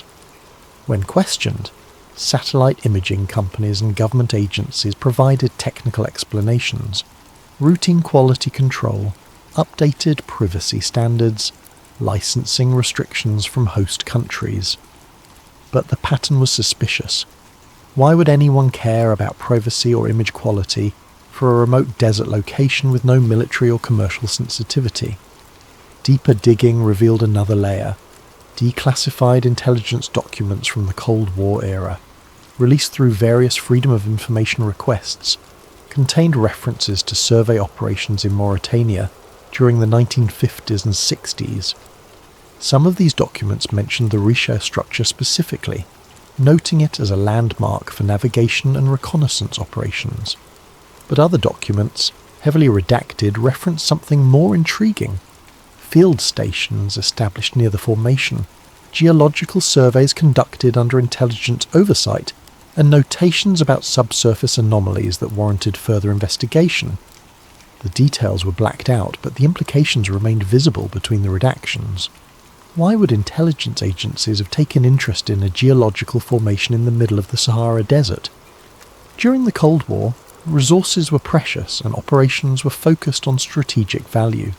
Unless they knew or suspected there was something there worth investigating, something beyond simple geology.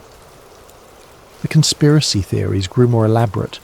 Some researchers claimed that early expeditions to the Richer structure had discovered artifacts or structures that proved advanced ancient civilization, and that these findings had been deliberately suppressed to avoid disrupting established historical narratives. Others suggested that what was found was even more extraordinary: evidence of technology that could not be explained by any known ancient culture, technology that implied outside influence or knowledge far beyond what should have been possible. Online forums buzzed with claims of metallic anomalies buried beneath the structure, of subsurface tunnels that honeycomb the formation, of inscriptions in unknown languages that were photographed and then removed under military escort. None of these claims came with verifiable evidence. No photographs, no documents, no credible first-hand witnesses. Just stories passed from forum to forum, growing more elaborate with each retelling. Skeptics pointed out the obvious. Conspiracy theories thrive in the absence of evidence. When investigation is restricted and information is scarce, speculation fills the void. The lack of proof becomes proof of its own kind in the paranoid logic of conspiracy thinking. Every missing document, every denied permit, every redacted file becomes confirmation that something is being hidden. But even skeptics had to admit that some aspects of the situation were genuinely strange.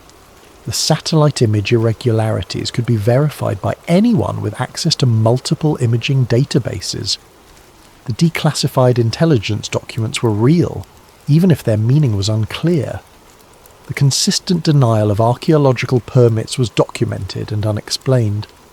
Perhaps most tellingly, when journalists or documentary makers contacted government officials in Mauritania about the Richer structure and the Atlantis theories, they received responses that seemed oddly defensive. Instead of dismissing the claims with amusement or indifference, officials often reacted with hostility, warning against spreading misinformation or making accusations against the government.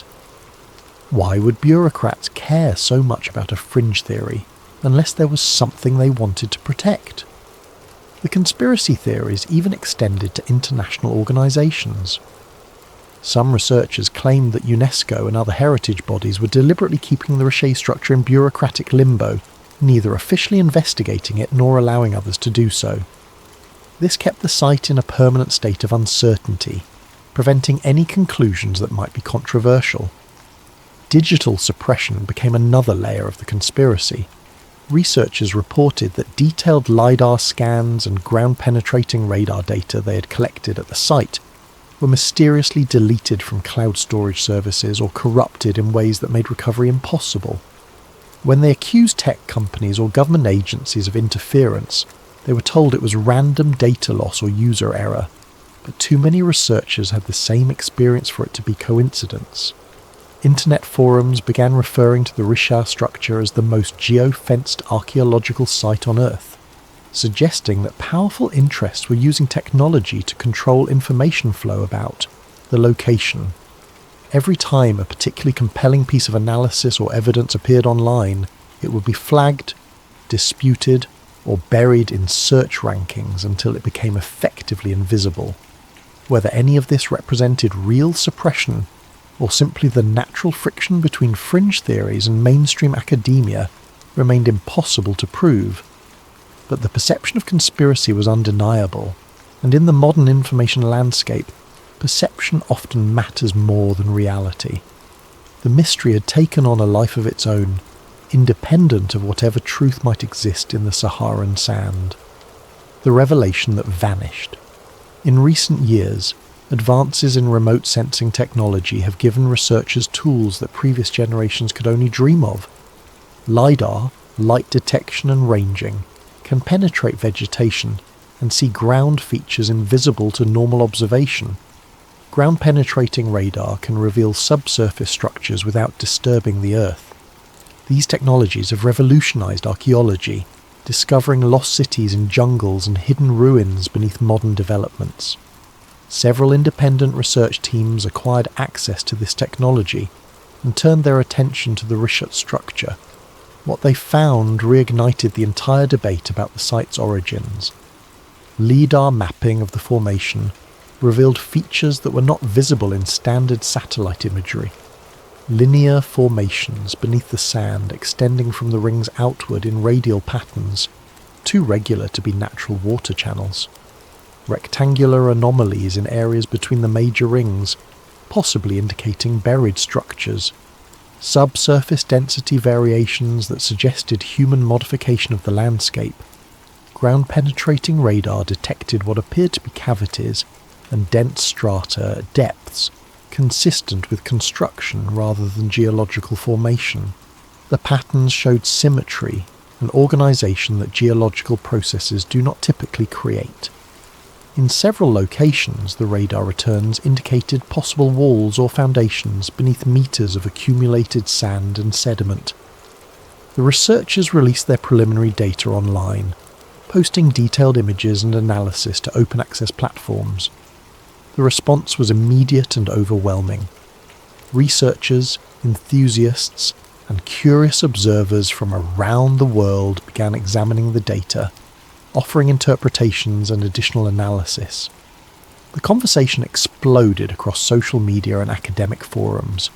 Within days, something strange happened. The original data files began disappearing from the platforms where they had been posted. Links went dead. Archive sites reported that the files had been removed for terms of service violations, though the specific violations were never clearly explained. Researchers who had downloaded the data found their copies corrupted or inaccessible. The teams who had conducted the scans reported harassment and intimidation. Anonymous messages warned them to stop their investigations, their funding. Sources received complaints about their work. Universities where some of them held positions suggested they focus on less controversial projects.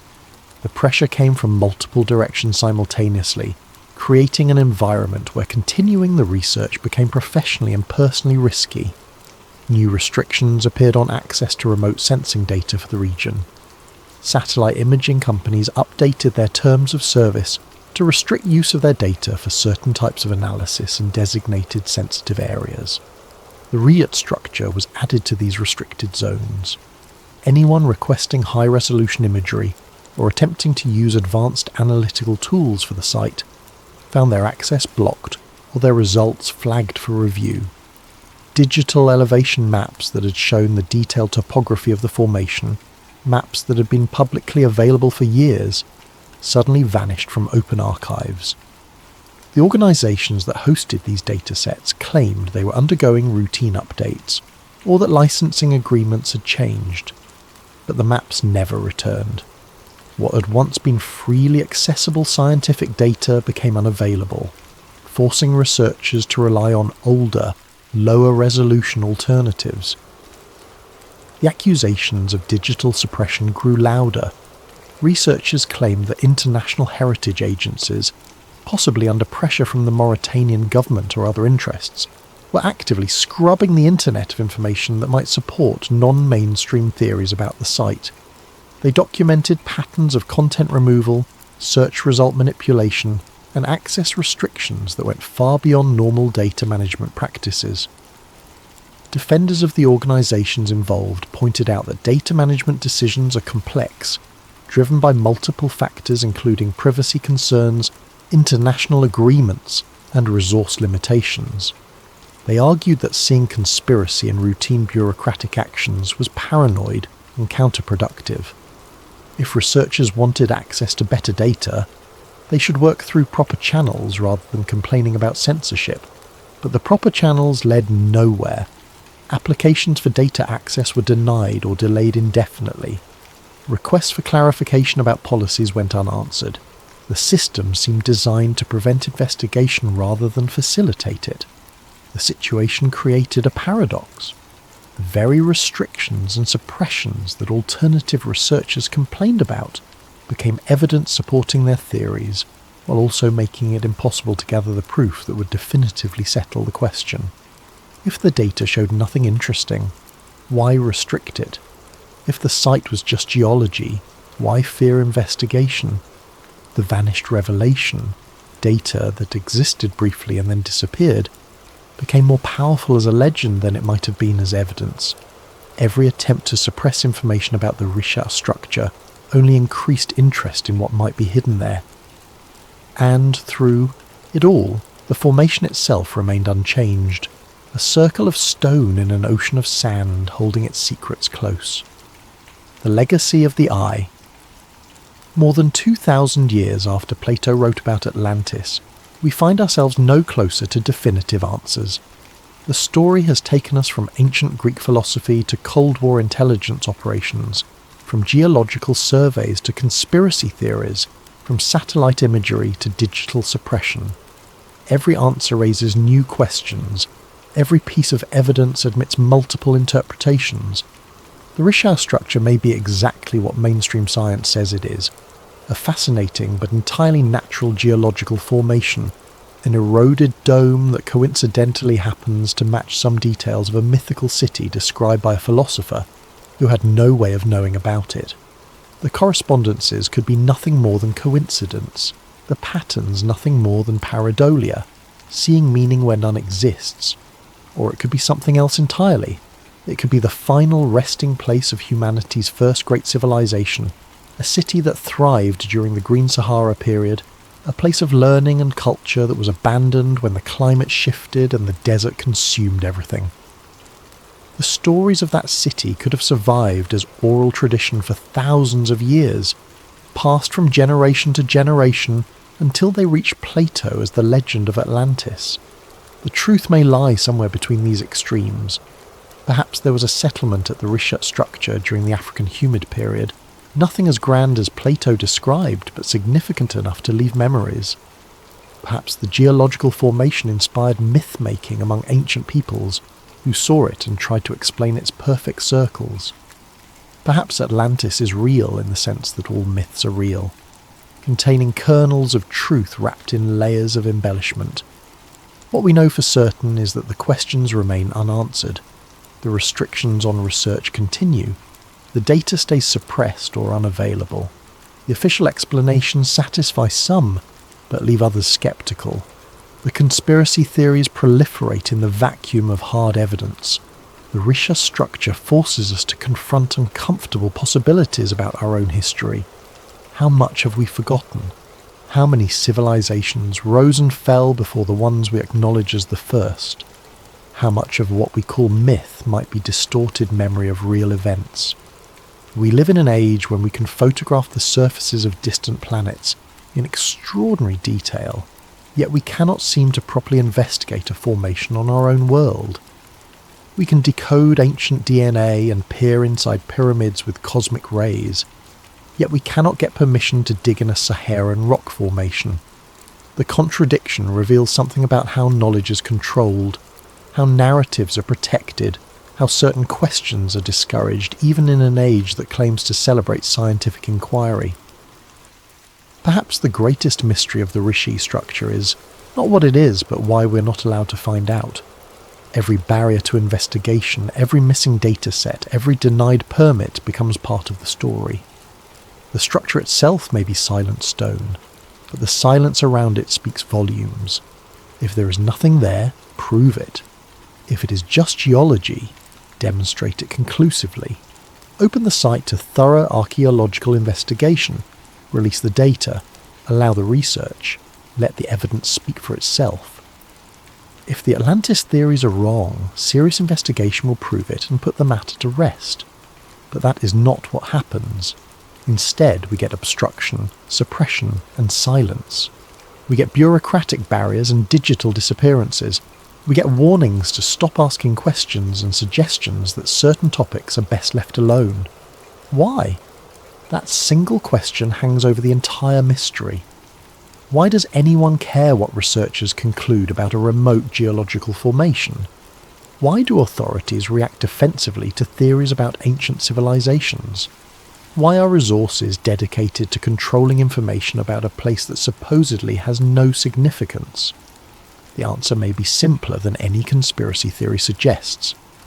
Perhaps the problem is not what might be found, but what it would mean if it were found. A civilization that predates the accepted timeline of human history would require rewriting textbooks, reconsidering theories, acknowledging gaps in our understanding. It would mean admitting that our confidence in knowing the story of humanity was misplaced, that there are chapters of history we have not yet read. Institutions do not like admitting they were wrong. Established narratives resist change even in the face of contradictory evidence. Academic reputations are built on specific interpretations of history, and challenges to those interpretations are seen as attacks rather than opportunities for discovery. The machinery of institutional knowledge protects itself, not through deliberate conspiracy, but through simple bureaucratic inertia and the human resistance to paradigm shifts. Or perhaps it is more sinister. Perhaps early expeditions did find something at the Risha structure, something that governments decided was too destabilizing to reveal. Perhaps the suppression is deliberate, coordinated, designed to keep humanity's true history hidden for reasons we can only guess at. We may never know which explanation is correct. We may spend generations debating the meaning of a circle in the sand, but the eye of the Sahara will remain, patient and unblinking, watching us struggle with the mystery it represents. Atlantis was never really about a lost city. It was about loss itself, about how time erases what we build, how nature reclaims what we create, how memory fades into myth and truth becomes legend. It was a warning about pride, about the fragility of civilization, about how quickly everything we know can be swept away. And somewhere in the Mauritanian desert, beneath rings of ancient stone and centuries of sand, that warning waits. The first city of humankind, if it ever existed, does not call out to us. It simply exists, silent and forgotten, a reminder that we are not the first to walk this earth, with grand ambitions and powerful technologies. Others came before, others built great things, others were forgotten. We like to think we are different, that our civilization is permanent, that what we create will last forever. But the Risha structure teaches a different lesson. It teaches that the earth is patient. It teaches that time is vast. It teaches that everything eventually becomes dust and mystery. Look up at satellite images of the formation, at that perfect bull's eye staring back from the surface of our world. It looks like an eye because it is one. It is the eye of history itself watching us, waiting to see if we will remember what it remembers, if we will learn what it has to teach. The story of Atlantis ends the same way in every telling, with loss, with forgetting, with mystery. The story of the Risha structure may end the same way, buried under bureaucracy and silence rather than sand and time. But the questions it raises will not stay buried. They will continue to surface, generation after generation, until someone finally decides that the truth, whatever it is, matters more than maintaining comfortable certainties. Until that day comes, the Eye of Atlantis watches and waits, patient, eternal, unanswered. And perhaps, just perhaps, when we finally understand what we are looking at, we will also understand what we have been missing all along, the story of who we really are, written in rings of stone beneath an ocean of sand, waiting for someone brave enough to read it. Thank you for watching. If this story made you think differently about the past we think we know, consider what other truths might be hidden in plain sight, waiting for someone to connect the dots. The world is full of mysteries, and the biggest mystery of all might be why we have stopped asking the questions that matter most. Until next time, keep questioning, keep searching, and never assume that history has already told you everything there is to know. Before we begin tonight's story, if you're listening on Spotify, leaving a review would mean the world to us. And if you'd like, drop a comment letting us know what time it is and where in the world you're listening from. We absolutely love seeing where everyone is tuning in. And of course, if you enjoy these stories, please consider subscribing. It truly makes a difference. Tonight's story comes from a suggestion by Jeff Anon.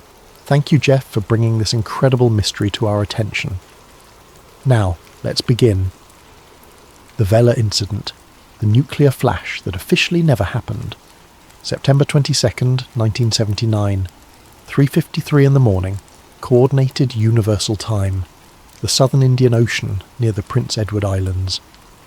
In the vast darkness above Earth's atmosphere, a United States military satellite recorded something that should not exist. A flash of light, then another, 2 pulses, milliseconds apart. Brilliant, unmistakable. The satellite was not experimental, it was not a prototype. It had been operating flawlessly for years, watching, waiting, scanning the entire surface of the planet for one specific thing: nuclear detonations. The satellite's designation was Vela 6911, and it had just detected what appeared to be an atomic explosion in one of the most remote regions of the planet. But here's the thing about that night, about that flash, about that moment in history. According to the United States government, it never happened. Not officially, not in any way that matters. And that impossibility, that contradiction between what the sensors saw and what the world was told, is where our story truly begins. Chapter 1. The Vela Satellite Program. To understand why the Vela flash matters, you first need to understand what the Vela satellites were built to do. 1963, the height of the Cold War. The United States, the Soviet Union and the United Kingdom had just signed the Limited Test Ban Treaty, an agreement that prohibited nuclear weapons testing in the atmosphere, in outer space and underwater. But treaties are only as good as the ability to verify them. How do you prove a nation isn't secretly detonating nuclear weapons in the middle of the ocean, in the depths of the Sahara, in the frozen wastelands of Antarctica? You watch. From space. The Vela satellite program was launched specifically for this purpose. The name Vela comes from the Spanish word meaning watchman, or to keep vigil. These satellites were the watchers, the guardians, the eyes that never blinked. Each Vela satellite carried an array of sensors designed to detect the unique signatures of nuclear explosions. Light sensors called pangmeters measured the intensity and pattern of light flashes. Gamma-ray detectors picked up high-energy radiation. X-ray sensors captured the initial burst of energy. Neutron detectors measured particle emissions. Together, these instruments could identify a nuclear detonation from 22,000 miles away in space. By 1979, the Vela program had been operating for 16 years. The satellites had successfully detected dozens of confirmed nuclear tests, from China to France to India. They had monitored underground tests that vented into the atmosphere. They had tracked Soviet weapons development. They had verified compliance with international treaties. And in all that time, across all those years, the Vela satellites had never once falsely identified a nuclear explosion. Their track record was perfect. Until September 22nd, 1979. Chapter 2. The signal that changed everything. The data came in at 0353 Coordinated Universal Time. Vela 6911, orbiting high above the Indian Ocean, recorded a light signature that matched every single characteristic of a nuclear detonation. The signal showed what nuclear weapons analysts call a double hump light curve.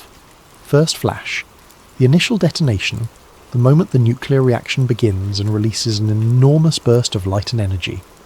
Brief darkness, a fraction of a second where the explosion's shockwave compresses the surrounding air, momentarily obscuring the fireball.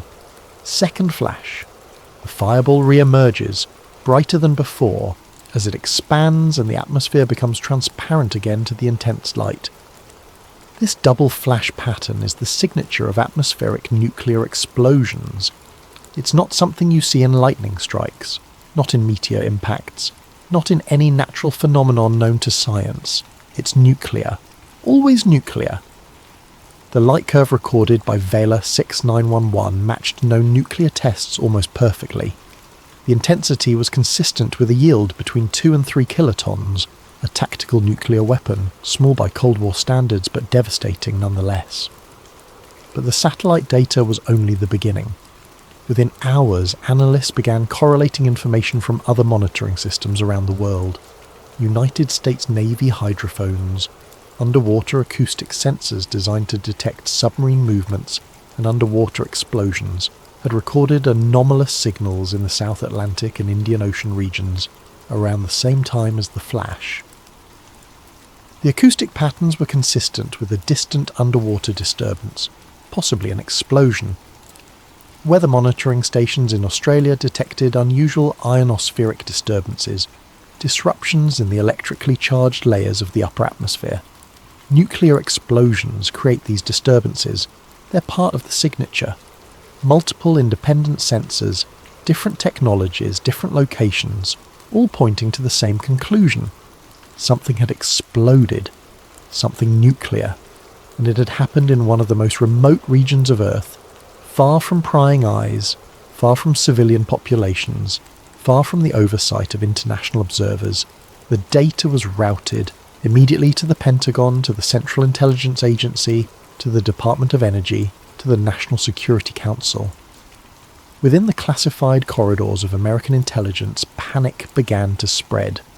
Because if this was a nuclear test, if someone had successfully detonated a nuclear weapon in secret, then the entire framework of nuclear non-proliferation had just collapsed. Chapter 3. Immediate panic inside the Pentagon. The initial assessment was blunt. Classified briefings circulated among defense analysts, intelligence officers, and military leadership. The consensus, at least in those first hours and days, was stark. This appeared to be a nuclear detonation. The question wasn't whether something had exploded. The question was who had done it. Analysts began compiling a list of suspects, nations with the capability, the motivation and the secrecy to pull off a clandestine nuclear test in the middle of the ocean. 2 names rose to the top, South Africa and Israel. South Africa in 1979 was an international pariah. The apartheid regime was facing increasing isolation, sanctions and condemnation. But it also had something most nations didn't have: uranium. Vast deposits of uranium ore, the raw material for nuclear weapons, and it had the industrial infrastructure to refine that uranium into weapons-grade material. Throughout the 1970s, South Africa had been quietly developing a nuclear weapons program. Western intelligence agencies knew this. They had satellite photos of the suspected facilities. They had intercepted communications. They had reports from defectors and informants. But South Africa needed to test. You can't build a nuclear arsenal without knowing your weapons actually work. And testing inside South Africa was impossible. Too many satellites, too many international observers, too much scrutiny. A remote ocean test, however, would be different. Isolated, plausibly deniable, especially if conducted at night in the middle of winter in the southern hemisphere, when weather conditions would obscure any visual evidence and disperse radioactive debris before sampling aircraft could arrive. Then there was Israel. Israel had never officially admitted to possessing nuclear weapons. The policy was called nuclear ambiguity, a deliberate strategy of neither confirming nor denying the existence of an Israeli nuclear arsenal. But Western intelligence agencies weren't ambiguous about it. They knew Israel had the bomb. Estimates suggested Israel had developed nuclear weapons as early as the late 1960s, possibly with assistance from France. The reactor at Dimona in the Negev desert was the centerpiece of the program. But like South Africa, Israel faced a problem. You can build weapons in secret. You can develop the infrastructure, refine the materials, assemble the devices. But at some point, if you want a credible deterrent, you need to know they work. And testing inside Israel was unthinkable. Too small, too densely populated, too close to hostile neighbours who would immediately detect and exploit any nuclear test for propaganda and diplomatic purposes. What Israel needed was a partner, a nation with remote territory, a nation with shared interests, a nation also developing nuclear weapons and facing international isolation. South Africa fit perfectly.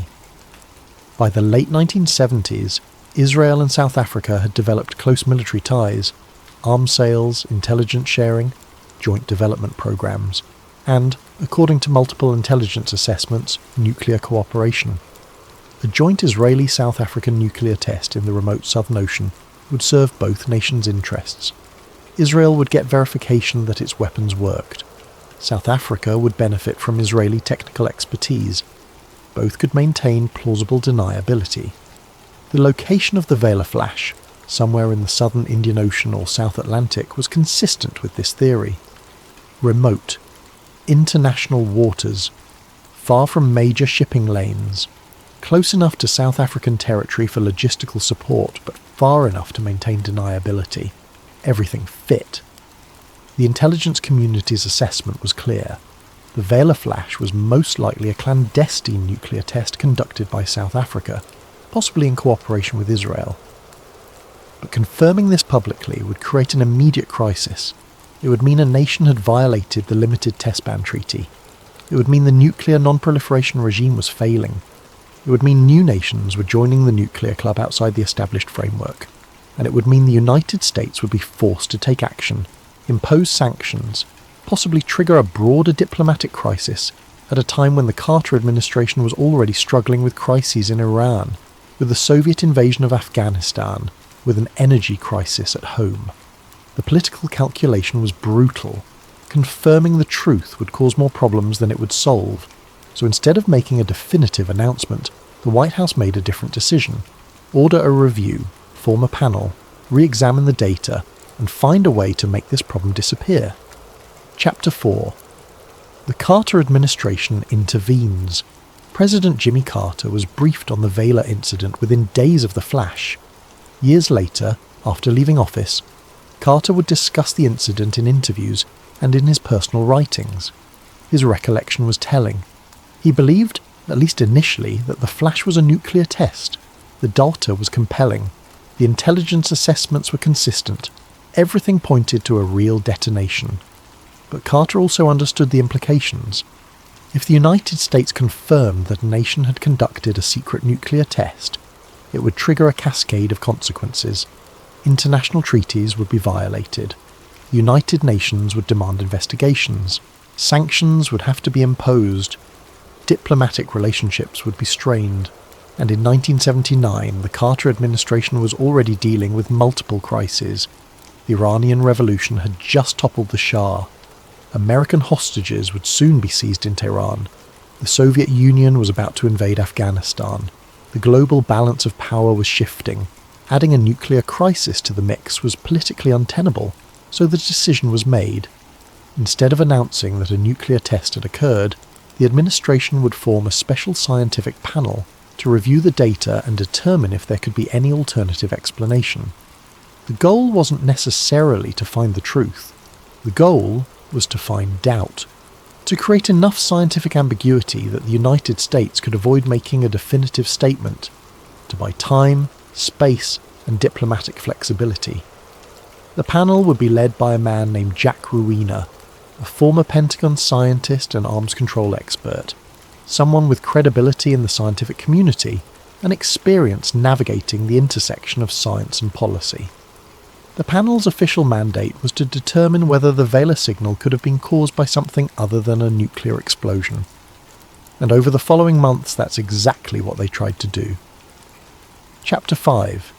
The Ruina Panel. The Ruina Panel began its work in late 1979 and continued into 1980. The task was straightforward on paper: examine all available data and determine the most likely explanation for the Vela flash. But the political pressure was enormous. The panel reviewed the satellite data, the light curves, the sensor readings. They examined the hydroacoustic signals from Navy listening stations. They analysed weather patterns, ionospheric data, and astronomical records, and they began proposing alternative explanations. Could it have been a meteor, a small asteroid entering the atmosphere at just the right angle, with just the right composition, to produce a double flash? Possible.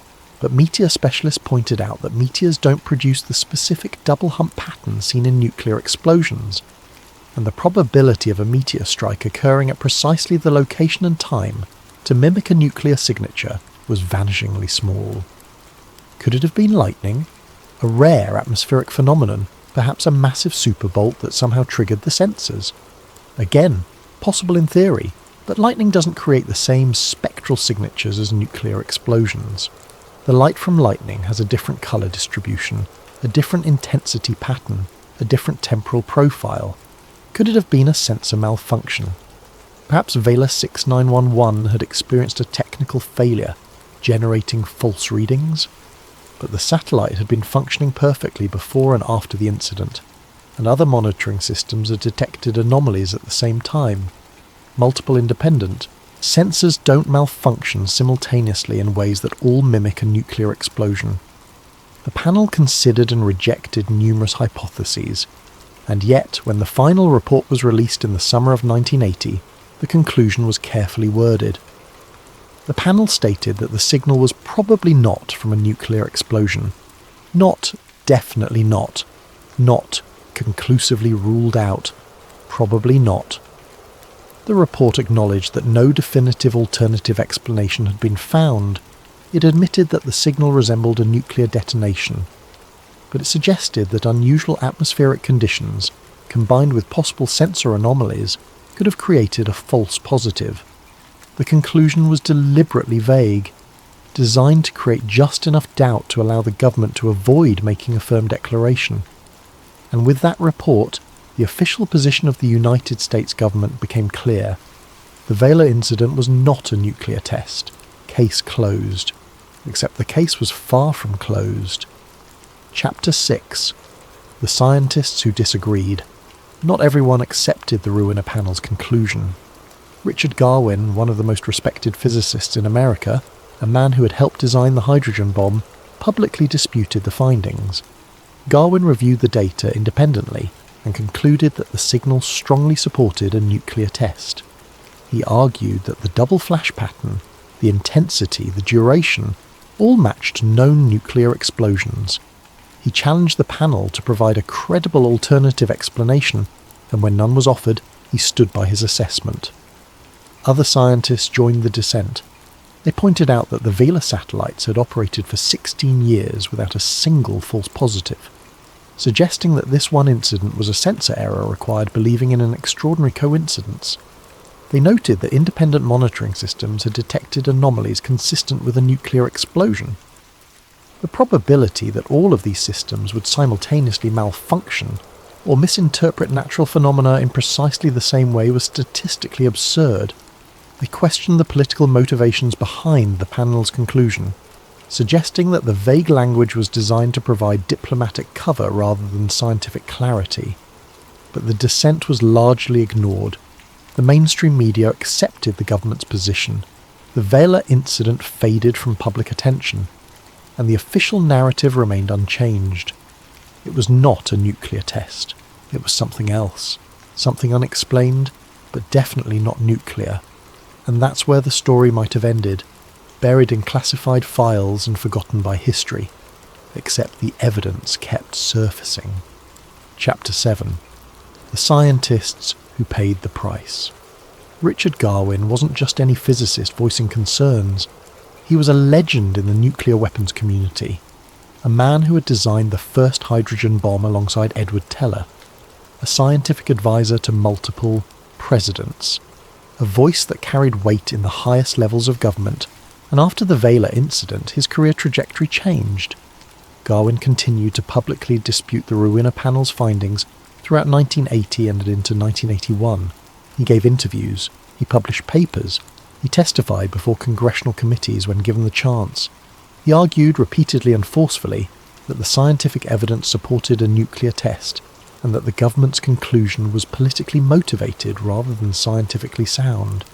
And slowly, quietly, he found himself being excluded from certain briefings. Invitations to consult on sensitive projects became less frequent. Security clearances that had been routinely renewed for decades suddenly required additional reviews. Nothing overt, nothing that could be called retaliation. But the message was clear. There were some truths you didn't challenge publicly. Other scientists who had expressed doubts about the official narrative experienced similar treatment. Panel members who had dissented from the majority conclusion, whose names appeared in footnotes of the classified version of the Rowena report, found their future government contracts mysteriously delayed or denied. Academic researchers who published papers questioning the meteor or lightning hypotheses discovered that funding for their work became harder to secure. The mechanism wasn't conspiracy. It was bureaucratic pressure, subtle, deniable, effective. Because in the world of classified science, access is everything, and access is controlled by people who value loyalty to the institution over loyalty to truth. One former Defense Department analyst, speaking decades later under condition of anonymity, described the atmosphere in the months following the panel's conclusion. "We all knew what the data showed," he said. "We'd all seen nuclear test signatures before. This was nuclear. But the decision had been made at the highest levels that we weren't going to confirm it. And if you wanted to keep working on nuclear issues, if you wanted to keep your clearance, you learned not to push too hard." The chilling effect was real. Scientists stopped asking questions, researchers moved on to other topics, and the official narrative solidified, not because it was scientifically sound, but because challenging it had become professionally dangerous. Chapter 8. The search that was designed to fail. The story of the search for radioactive debris is even more troubling when you examine the details. Standard protocol for suspected nuclear events was well established by 1979. Detection, assessment, immediate deployment of sampling aircraft to collect air samples and particulate matter. Speed was essential. Radioactive debris from atmospheric nuclear tests disperses rapidly. Within hours, it can spread over hundreds of miles. Within days, it can circle the globe at high altitudes. Within weeks, it becomes so diluted that detection is nearly impossible. The Air Force had specialised aircraft ready for exactly this mission. Blue C-135 Constant Phoenix planes, flying laboratories equipped with filters and sensors designed to collect and analyse airborne radioactive particles. These planes were deployed regularly during the Cold War to sample Soviet and Chinese nuclear tests. They knew the protocols, they knew the urgency. So when did they deploy after the Vela flash? The first sampling missions didn't launch until nearly a week after the event. A week! By that time, any debris would have been scattered across vast areas of the southern hemisphere, diluted by weather systems mixed with natural background radiation. And the search area was enormous. The Vela satellite could pinpoint the flash to within hundreds of miles, but that still left a search zone covering hundreds of thousands of square miles of empty ocean. The sampling flights conducted a handful of passes over the suspected region. They collected air samples at various altitudes. They analysed filters for radioactive particles, and officially, they found nothing definitive. But here's where the story gets strange. Flight logs from those missions, partially declassified years later, show unusual patterns. Some flights were routed through areas that seemed inconsistent with the satellite data. They sampled regions north of the suspected detonation site, when prevailing winds would have carried debris southeast. Flight durations were shorter than standard protocols required. Missions that should have lasted 8 to 10 hours were completed in 4 to 6. And most tellingly, some of the collected samples were never fully analysed. A former Air Force technician who worked on the sampling program spoke to researchers in the 2000s, decades after the event. He described receiving samples from the Southern Indian Ocean missions and being told to conduct only preliminary analysis. Normally, we'd run every test available, he explained. Full spectrum analysis, isotope identification, the works. With these samples, we were told to do a basic check and move on. It was unusual. It felt like they didn't want us to find anything. Was the search deliberately sabotaged? Or was it simply a case of bureaucratic delay and inadequate resources? The answer depends on how much you trust official explanations, but the fact remains. The search for radioactive debris was conducted in a manner that virtually guaranteed nothing would be found, even if debris existed. Chapter 9. The document that changed everything. Of all the declassified materials related to the Vela incident, one document stands out. It was released in 2006, more than 25 years after the event, as part of a batch of previously classified CIA intelligence assessments. The document is dated October 15th, 1979, just 3 weeks after the flash. The title, Assessment of Anomalous Signal Detected by Vela Satellite on September 22, 1979. The assessment is 12 pages long. Most of it is technical analysis, reviewing the sensor data, comparing the signal to known nuclear tests, discussing the double flash pattern. But on page 9, there's a section titled Most Likely Explanation, and the language is stark. This agency assesses with high confidence that the signal detected by Vela 6911 on September 22, 1979, was caused by a nuclear explosion. The optical signature, intensity profile, and temporal characteristics are consistent with an atmospheric or near-surface detonation in the 2 to 4 kiloton range.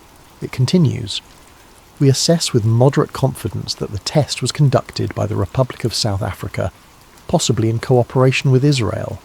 Both nations have motives to conduct clandestine testing, access to remote maritime regions suitable for such a test, and established patterns of military cooperation that would facilitate joint operations. The document then discusses the political implications. Public confirmation of this assessment would likely require the United States to impose sanctions on South Africa and potentially strain relations with Israel.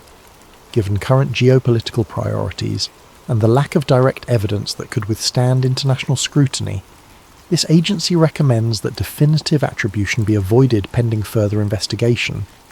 In other words, the CIA knew. They assessed it was nuclear. They identified the likely perpetrators, and they recommended keeping it quiet for political reasons. The document was classified top secret at the time. It was not shared with the public. It was not given to the press. It was not acknowledged in official statements. Instead, the Ruiner panel was convened, and a more politically palatable conclusion was reached. When this document was finally declassified in 2006, it received minimal media attention. A few articles in specialised publications, a brief mention in some defence journals. But it fundamentally undermines the official narrative, because it proves that the ambiguity was manufactured. The government knew what happened. They just chose not to tell anyone. Chapter 10. The naval officer who heard the bomb in 2012, a retired United States Navy officer, came forward with his own account of the Vela incident. His name was Commander James Howell, retired. He had served as a sonar technician aboard a Navy surveillance ship operating in the southern Atlantic in late 1979. Howell's ship was equipped with advanced underwater listening equipment, part of the Navy's sound surveillance system, a network of hydrophones designed to track Soviet submarines. On the night of September 22, 1979, Howell was on duty when the hydrophones detected an unusual signal. In an interview with a documentary filmmaker, Howell described what he heard. "It wasn't like anything we'd encountered before. We tracked submarine launches, underwater explosions from depth charges during exercises, all kinds of acoustic phenomena. This was different. It was a single, massive pressure wave. Sharp onset. Long decay. The acoustic signature was consistent with a large explosion, but not underwater. It was more like something detonating just above the surface or in the lower atmosphere, creating a shock wave that propagated through the water. Howell and his team logged the signal and reported it through normal channels. Within hours, they received orders to seal their logs and not discuss the detection with anyone outside their chain of command. We all knew what that meant, Howell said. Something big had happened, and someone high up didn't want it talked about. Weeks later, Howell's commander was quietly reassigned. The sonar logs from that night were collected and removed from the ship. The crew was reminded of their security obligations and told that discussing the incident could result in charges under the Espionage Act. Howell kept quiet for more than 30 years. He followed orders, he maintained his clearance, he served honourably, and retired with full benefits. But after reading about the declassified CIA documents and the ongoing debate about the Vela incident, he decided to speak. "I'm in my 70s now," he said. "I don't care about clearances anymore. I don't care about protecting bureaucratic secrets. I know what I heard. We detected an explosion, and the government knew about it and covered it up. People deserve to know the truth." Howell's account corroborates the satellite data, the CIA assessment, and the conclusions of scientists like Richard Garwin. Multiple independent systems detected the same event, and all of them were dismissed, classified, or explained away. Chapter 11. The Israel Connection. In the years and decades following the Vela incident, declassified documents began to paint a more detailed picture of what intelligence agencies actually believed. Internal CIA memos from the period referred to the event as the South Atlantic Flash, treating it not as a mystery, but as a known event with unclear attribution. One memo, declassified in the 1990s, stated plainly that the flash was probably a nuclear test, and that the most likely suspects were South Africa and Israel, possibly in cooperation. Other documents revealed that American intelligence had been tracking Israeli-South African military cooperation closely throughout the 1970s. Arms shipments, technology transfers, joint exercises, and nuclear collaboration. In 1977, 2 years before the Vela incident, Soviet satellites had photographed what appeared to be preparations for a nuclear test in the Kalahari Desert in South Africa. International pressure, led by the United States, forced South Africa to abandon the test. But the program didn't end. It went underground, or rather, it went out to sea. Israel had compelling reasons to want a nuclear test. Deterrence against hostile neighbours required credibility, and credibility required proof that your weapons actually worked. But Israel also needed deniability. Open testing would destroy the policy of nuclear ambiguity and trigger international condemnation, possibly military retaliation from Arab states. A joint test with South Africa in international waters solved both problems. Israel would get confirmation. South Africa would advance its program. Both could deny responsibility. The logistics would have been complex but manageable. A small nuclear device could be placed on a ship or barge, towed to a remote location, and detonated underwater or in the air just above the surface. Timing the test to coincide with poor weather in the southern hemisphere winter would help disperse radioactive debris and reduce the chances of detection by sampling aircraft. And conducting the test at night, when most surveillance assets were less effective, provided an additional layer of concealment. The Vela flash occurred in the middle of the southern hemisphere winter, at night, in a remote region of the ocean where South African ships had legitimate reasons to operate. Every piece of circumstantial evidence pointed to a planned, executed, and successfully concealed nuclear test. But officially, nothing had happened. Chapter 12. The missing radiation. One of the key arguments used to dispute the nuclear test hypothesis was the lack of detected radioactive fallout. If a nuclear weapon had detonated, the argument went, radioactive debris would have been dispersed into the atmosphere and eventually detected by sampling aircraft or ground-based monitoring stations. But no radioactive debris was officially confirmed. This absence of evidence became evidence of absence in the official narrative. Except the story of the search for radioactive debris is itself suspicious. Sampling missions were delayed. By the time aircraft were dispatched to the region, several days had passed. Weather patterns had shifted. Any debris would have been dispersed over vast areas of the ocean. The search area was enormous, covering hundreds of thousands of square miles. The sampling flights were limited in number and duration. The likelihood of finding dispersed radioactive particles in such a vast area days after the event was minimal. And then there's the question of what was actually found and what was reported. Some researchers have pointed to thyroid abnormalities detected in sheep in parts of Australia in the months following the Vela incident. Thyroid problems in livestock are a known indicator of exposure to radioactive iodine, a common byproduct of nuclear fission.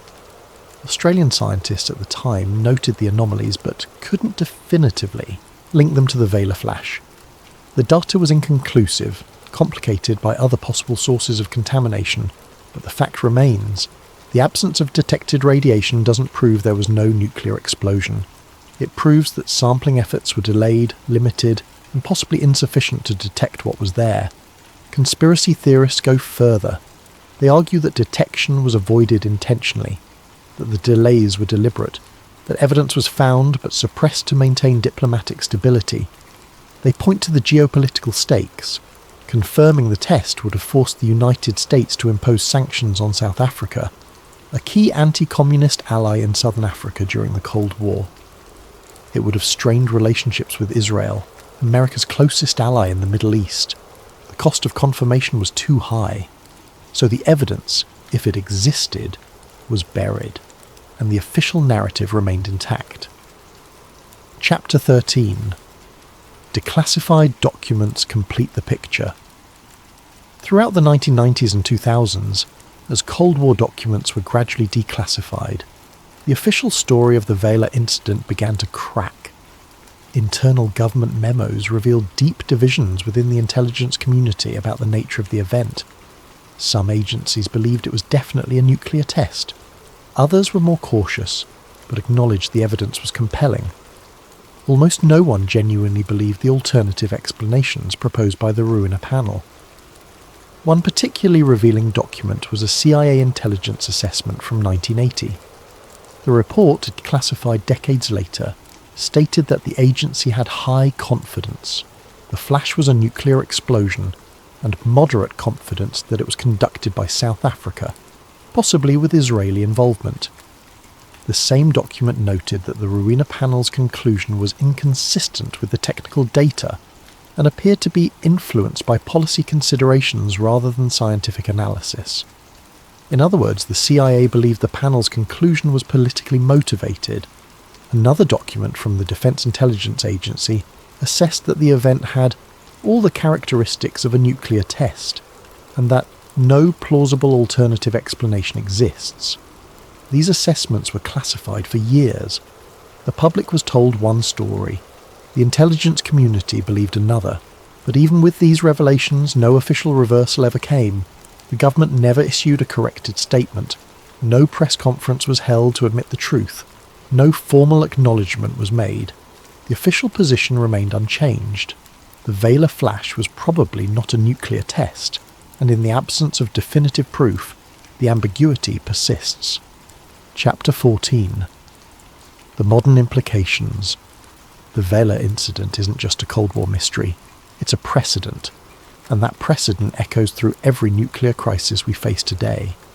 When North Korea conducts underground nuclear tests and the international community debates the evidence, the Vela incident hangs in the background. Because if a nation could conduct a nuclear test in 1979, and avoid consequences through official ambiguity, why couldn't North Korea do the same?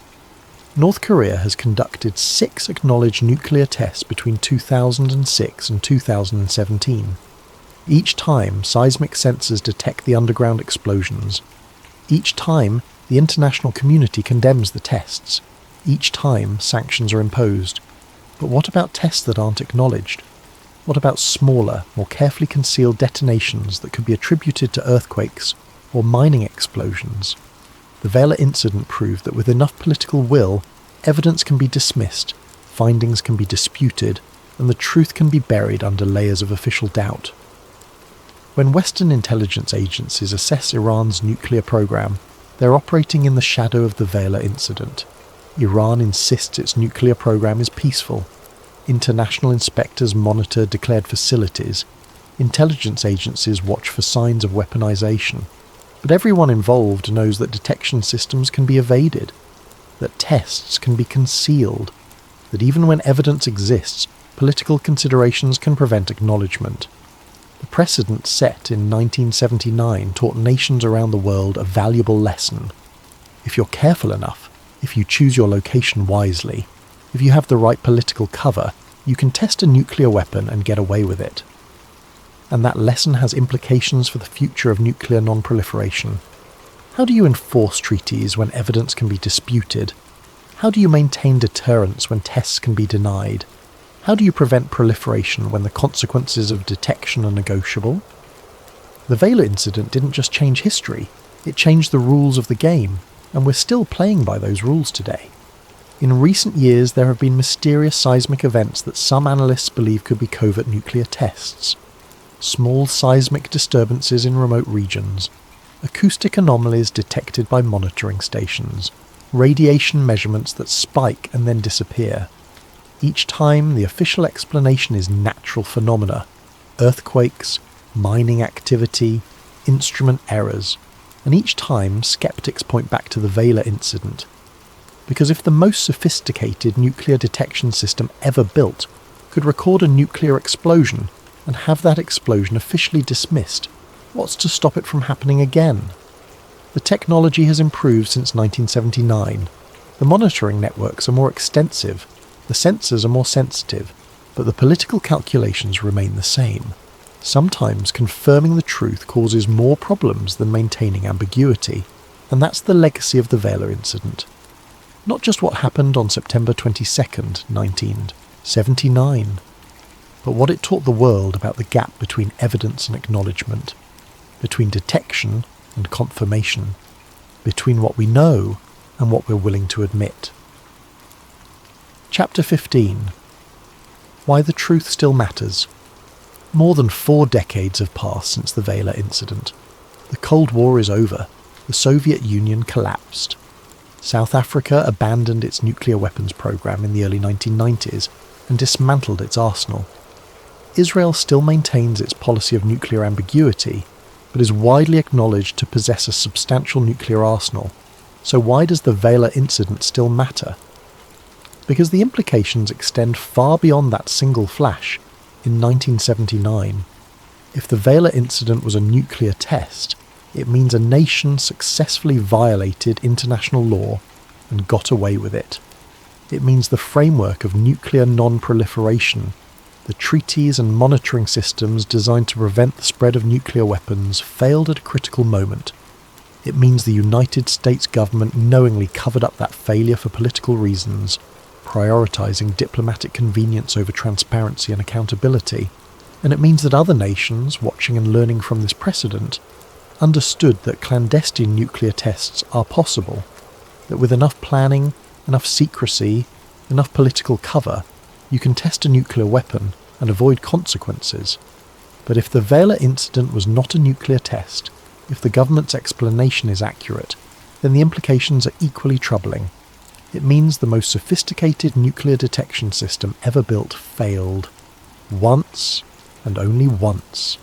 It means that a sensor array that had operated flawlessly for 16 years, that had never produced a false positive, somehow malfunctioned in a way that perfectly mimicked a nuclear explosion. It means that multiple independent monitoring systems simultaneously detected anomalies that collectively suggested a nuclear event, but all were wrong. It means that scientists still cannot definitively explain what happened. Either answer is disturbing. Either we live in a world where nuclear tests can be hidden and covered up, or we live in a world where our best monitoring systems can fail in catastrophic and unexplained ways. Both possibilities undermine confidence in the global non-proliferation regime. Both suggest that the systems designed to keep us safe from nuclear threats are more fragile than we'd like to believe. Chapter 16. The Witnesses Who Disappeared. Over the years, researchers and journalists have tried to track down the people who were directly involved in the Vela incident response, the satellite operators who first received the data, the intelligence analysts who wrote the initial assessments, the Navy personnel who detected the acoustic signals, the Air Force pilots who flew the sampling missions. Many are deceased, others retired and disappeared from public view.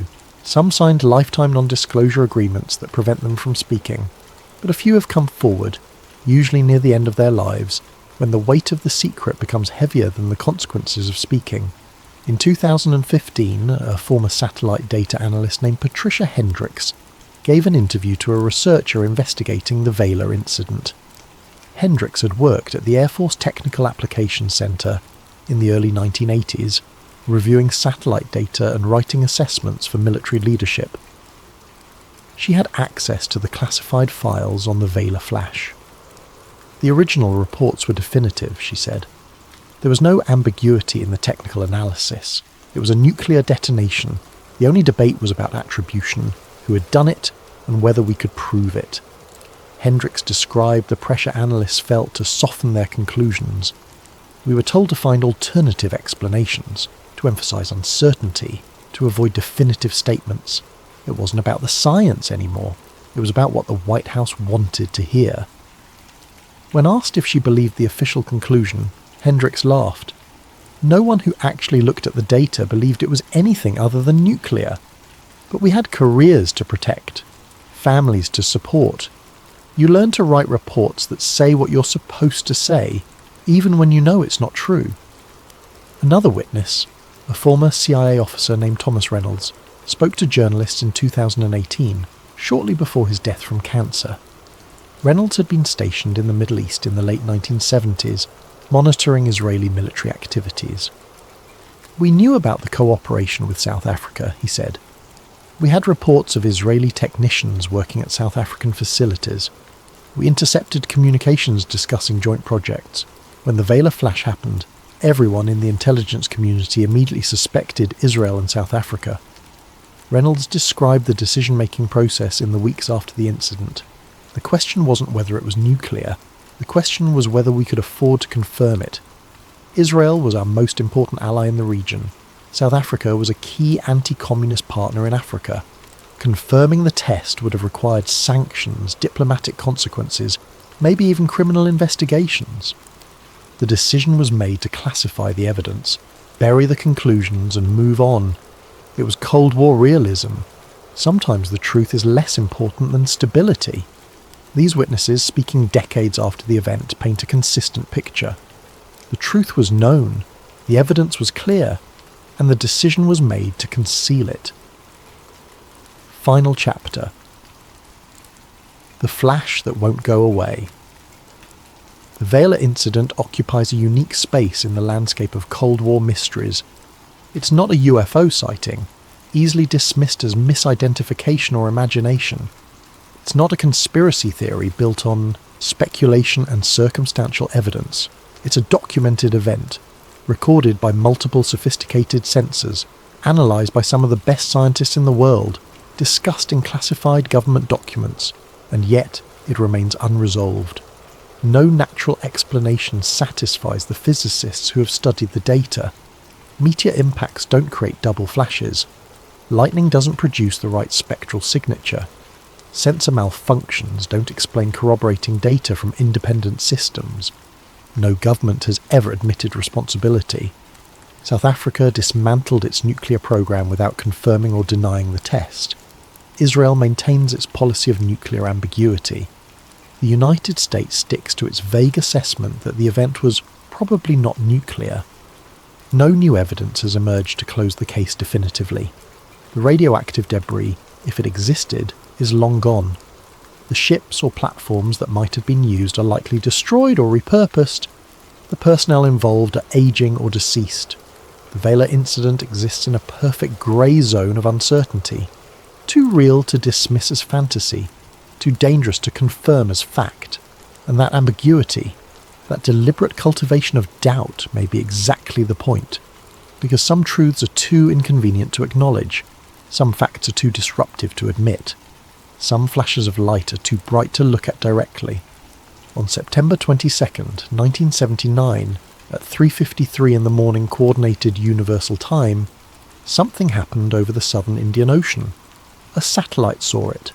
Sensors recorded it. Analysts studied it. And the world was told it didn't matter. But it did matter. It still matters.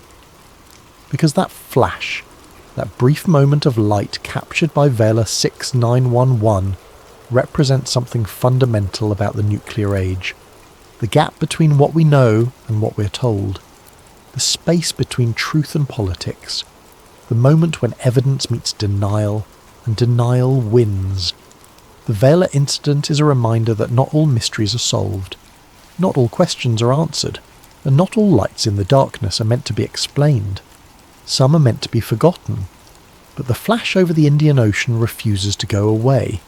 It remains in the historical record, in declassified files, in scientific journals, in the memories of those who studied the data and knew what they had seen. It remains as a testament to the fragility of truth in a world where power and secrecy often matter more than facts. And it remains as a question that will never be fully answered. What happened on September 22nd, 1979? Was it a nuclear test? Or was it something else? The answer depends on who you ask, and who you choose to believe. But the light that flashed over the ocean that night was real. The sensors that detected it were real. The scientists who analysed it were real. And the cover-up, whether motivated by politics or prudence, was real too. The Vela incident happened. What it means, what it represents, what it tells us about nuclear weapons and government secrecy, and the nature of truth in the modern world is still being debated, and perhaps that's exactly how it was meant to be. A flash of light, a moment of truth, and then darkness, questions without answers, evidence without confirmation, a mystery that exists in the space between what we saw and what we were allowed to know, the flash over the Indian Ocean, the nuclear explosion that officially never happened, and the reminder that sometimes the most important truths are the ones we're never told. But here's what we do know for certain. On September 22nd, 1979, the most sophisticated nuclear detection system ever built recorded an event consistent with a nuclear explosion. Multiple independent sensors corroborated the detection. The United States intelligence community assessed with high confidence that the event was nuclear. Scientists who analysed the data concluded it matched known nuclear test signatures, and the official conclusion was probably not a nuclear explosion. That gap, that chasm between evidence and acknowledgement, tells us everything we need to know about how governments handle inconvenient truths. It tells us that detection doesn't guarantee disclosure, that evidence doesn't guarantee acknowledgement, that sometimes the machinery of power decides that ambiguity serves the national interest better than truth. The Vela incident is a case study in institutional denial, not the denial of conspiracy theorists who reject all official narratives, but the denial of institutions that shape official narratives to serve political ends. The scientists knew, the analysts knew, the intelligence officers knew, but the public was told something different, and that difference matters. Because we live in a world where nuclear weapons exist, where nations pursue them in secret, where tests can be concealed and evidence can be disputed. The Vela incident is a warning. Not about what happened in 1979, but about what continues to happen every time evidence is classified, conclusions are softened, and inconvenient truths are buried beneath layers of official ambiguity. The flash over the southern Indian Ocean was real. What it means for nuclear non-proliferation, for international security, for the reliability of our detection systems, remains unresolved. And perhaps that's the most frightening thing of all. Not the explosion itself, but the fact that we still don't know officially whether it even happened.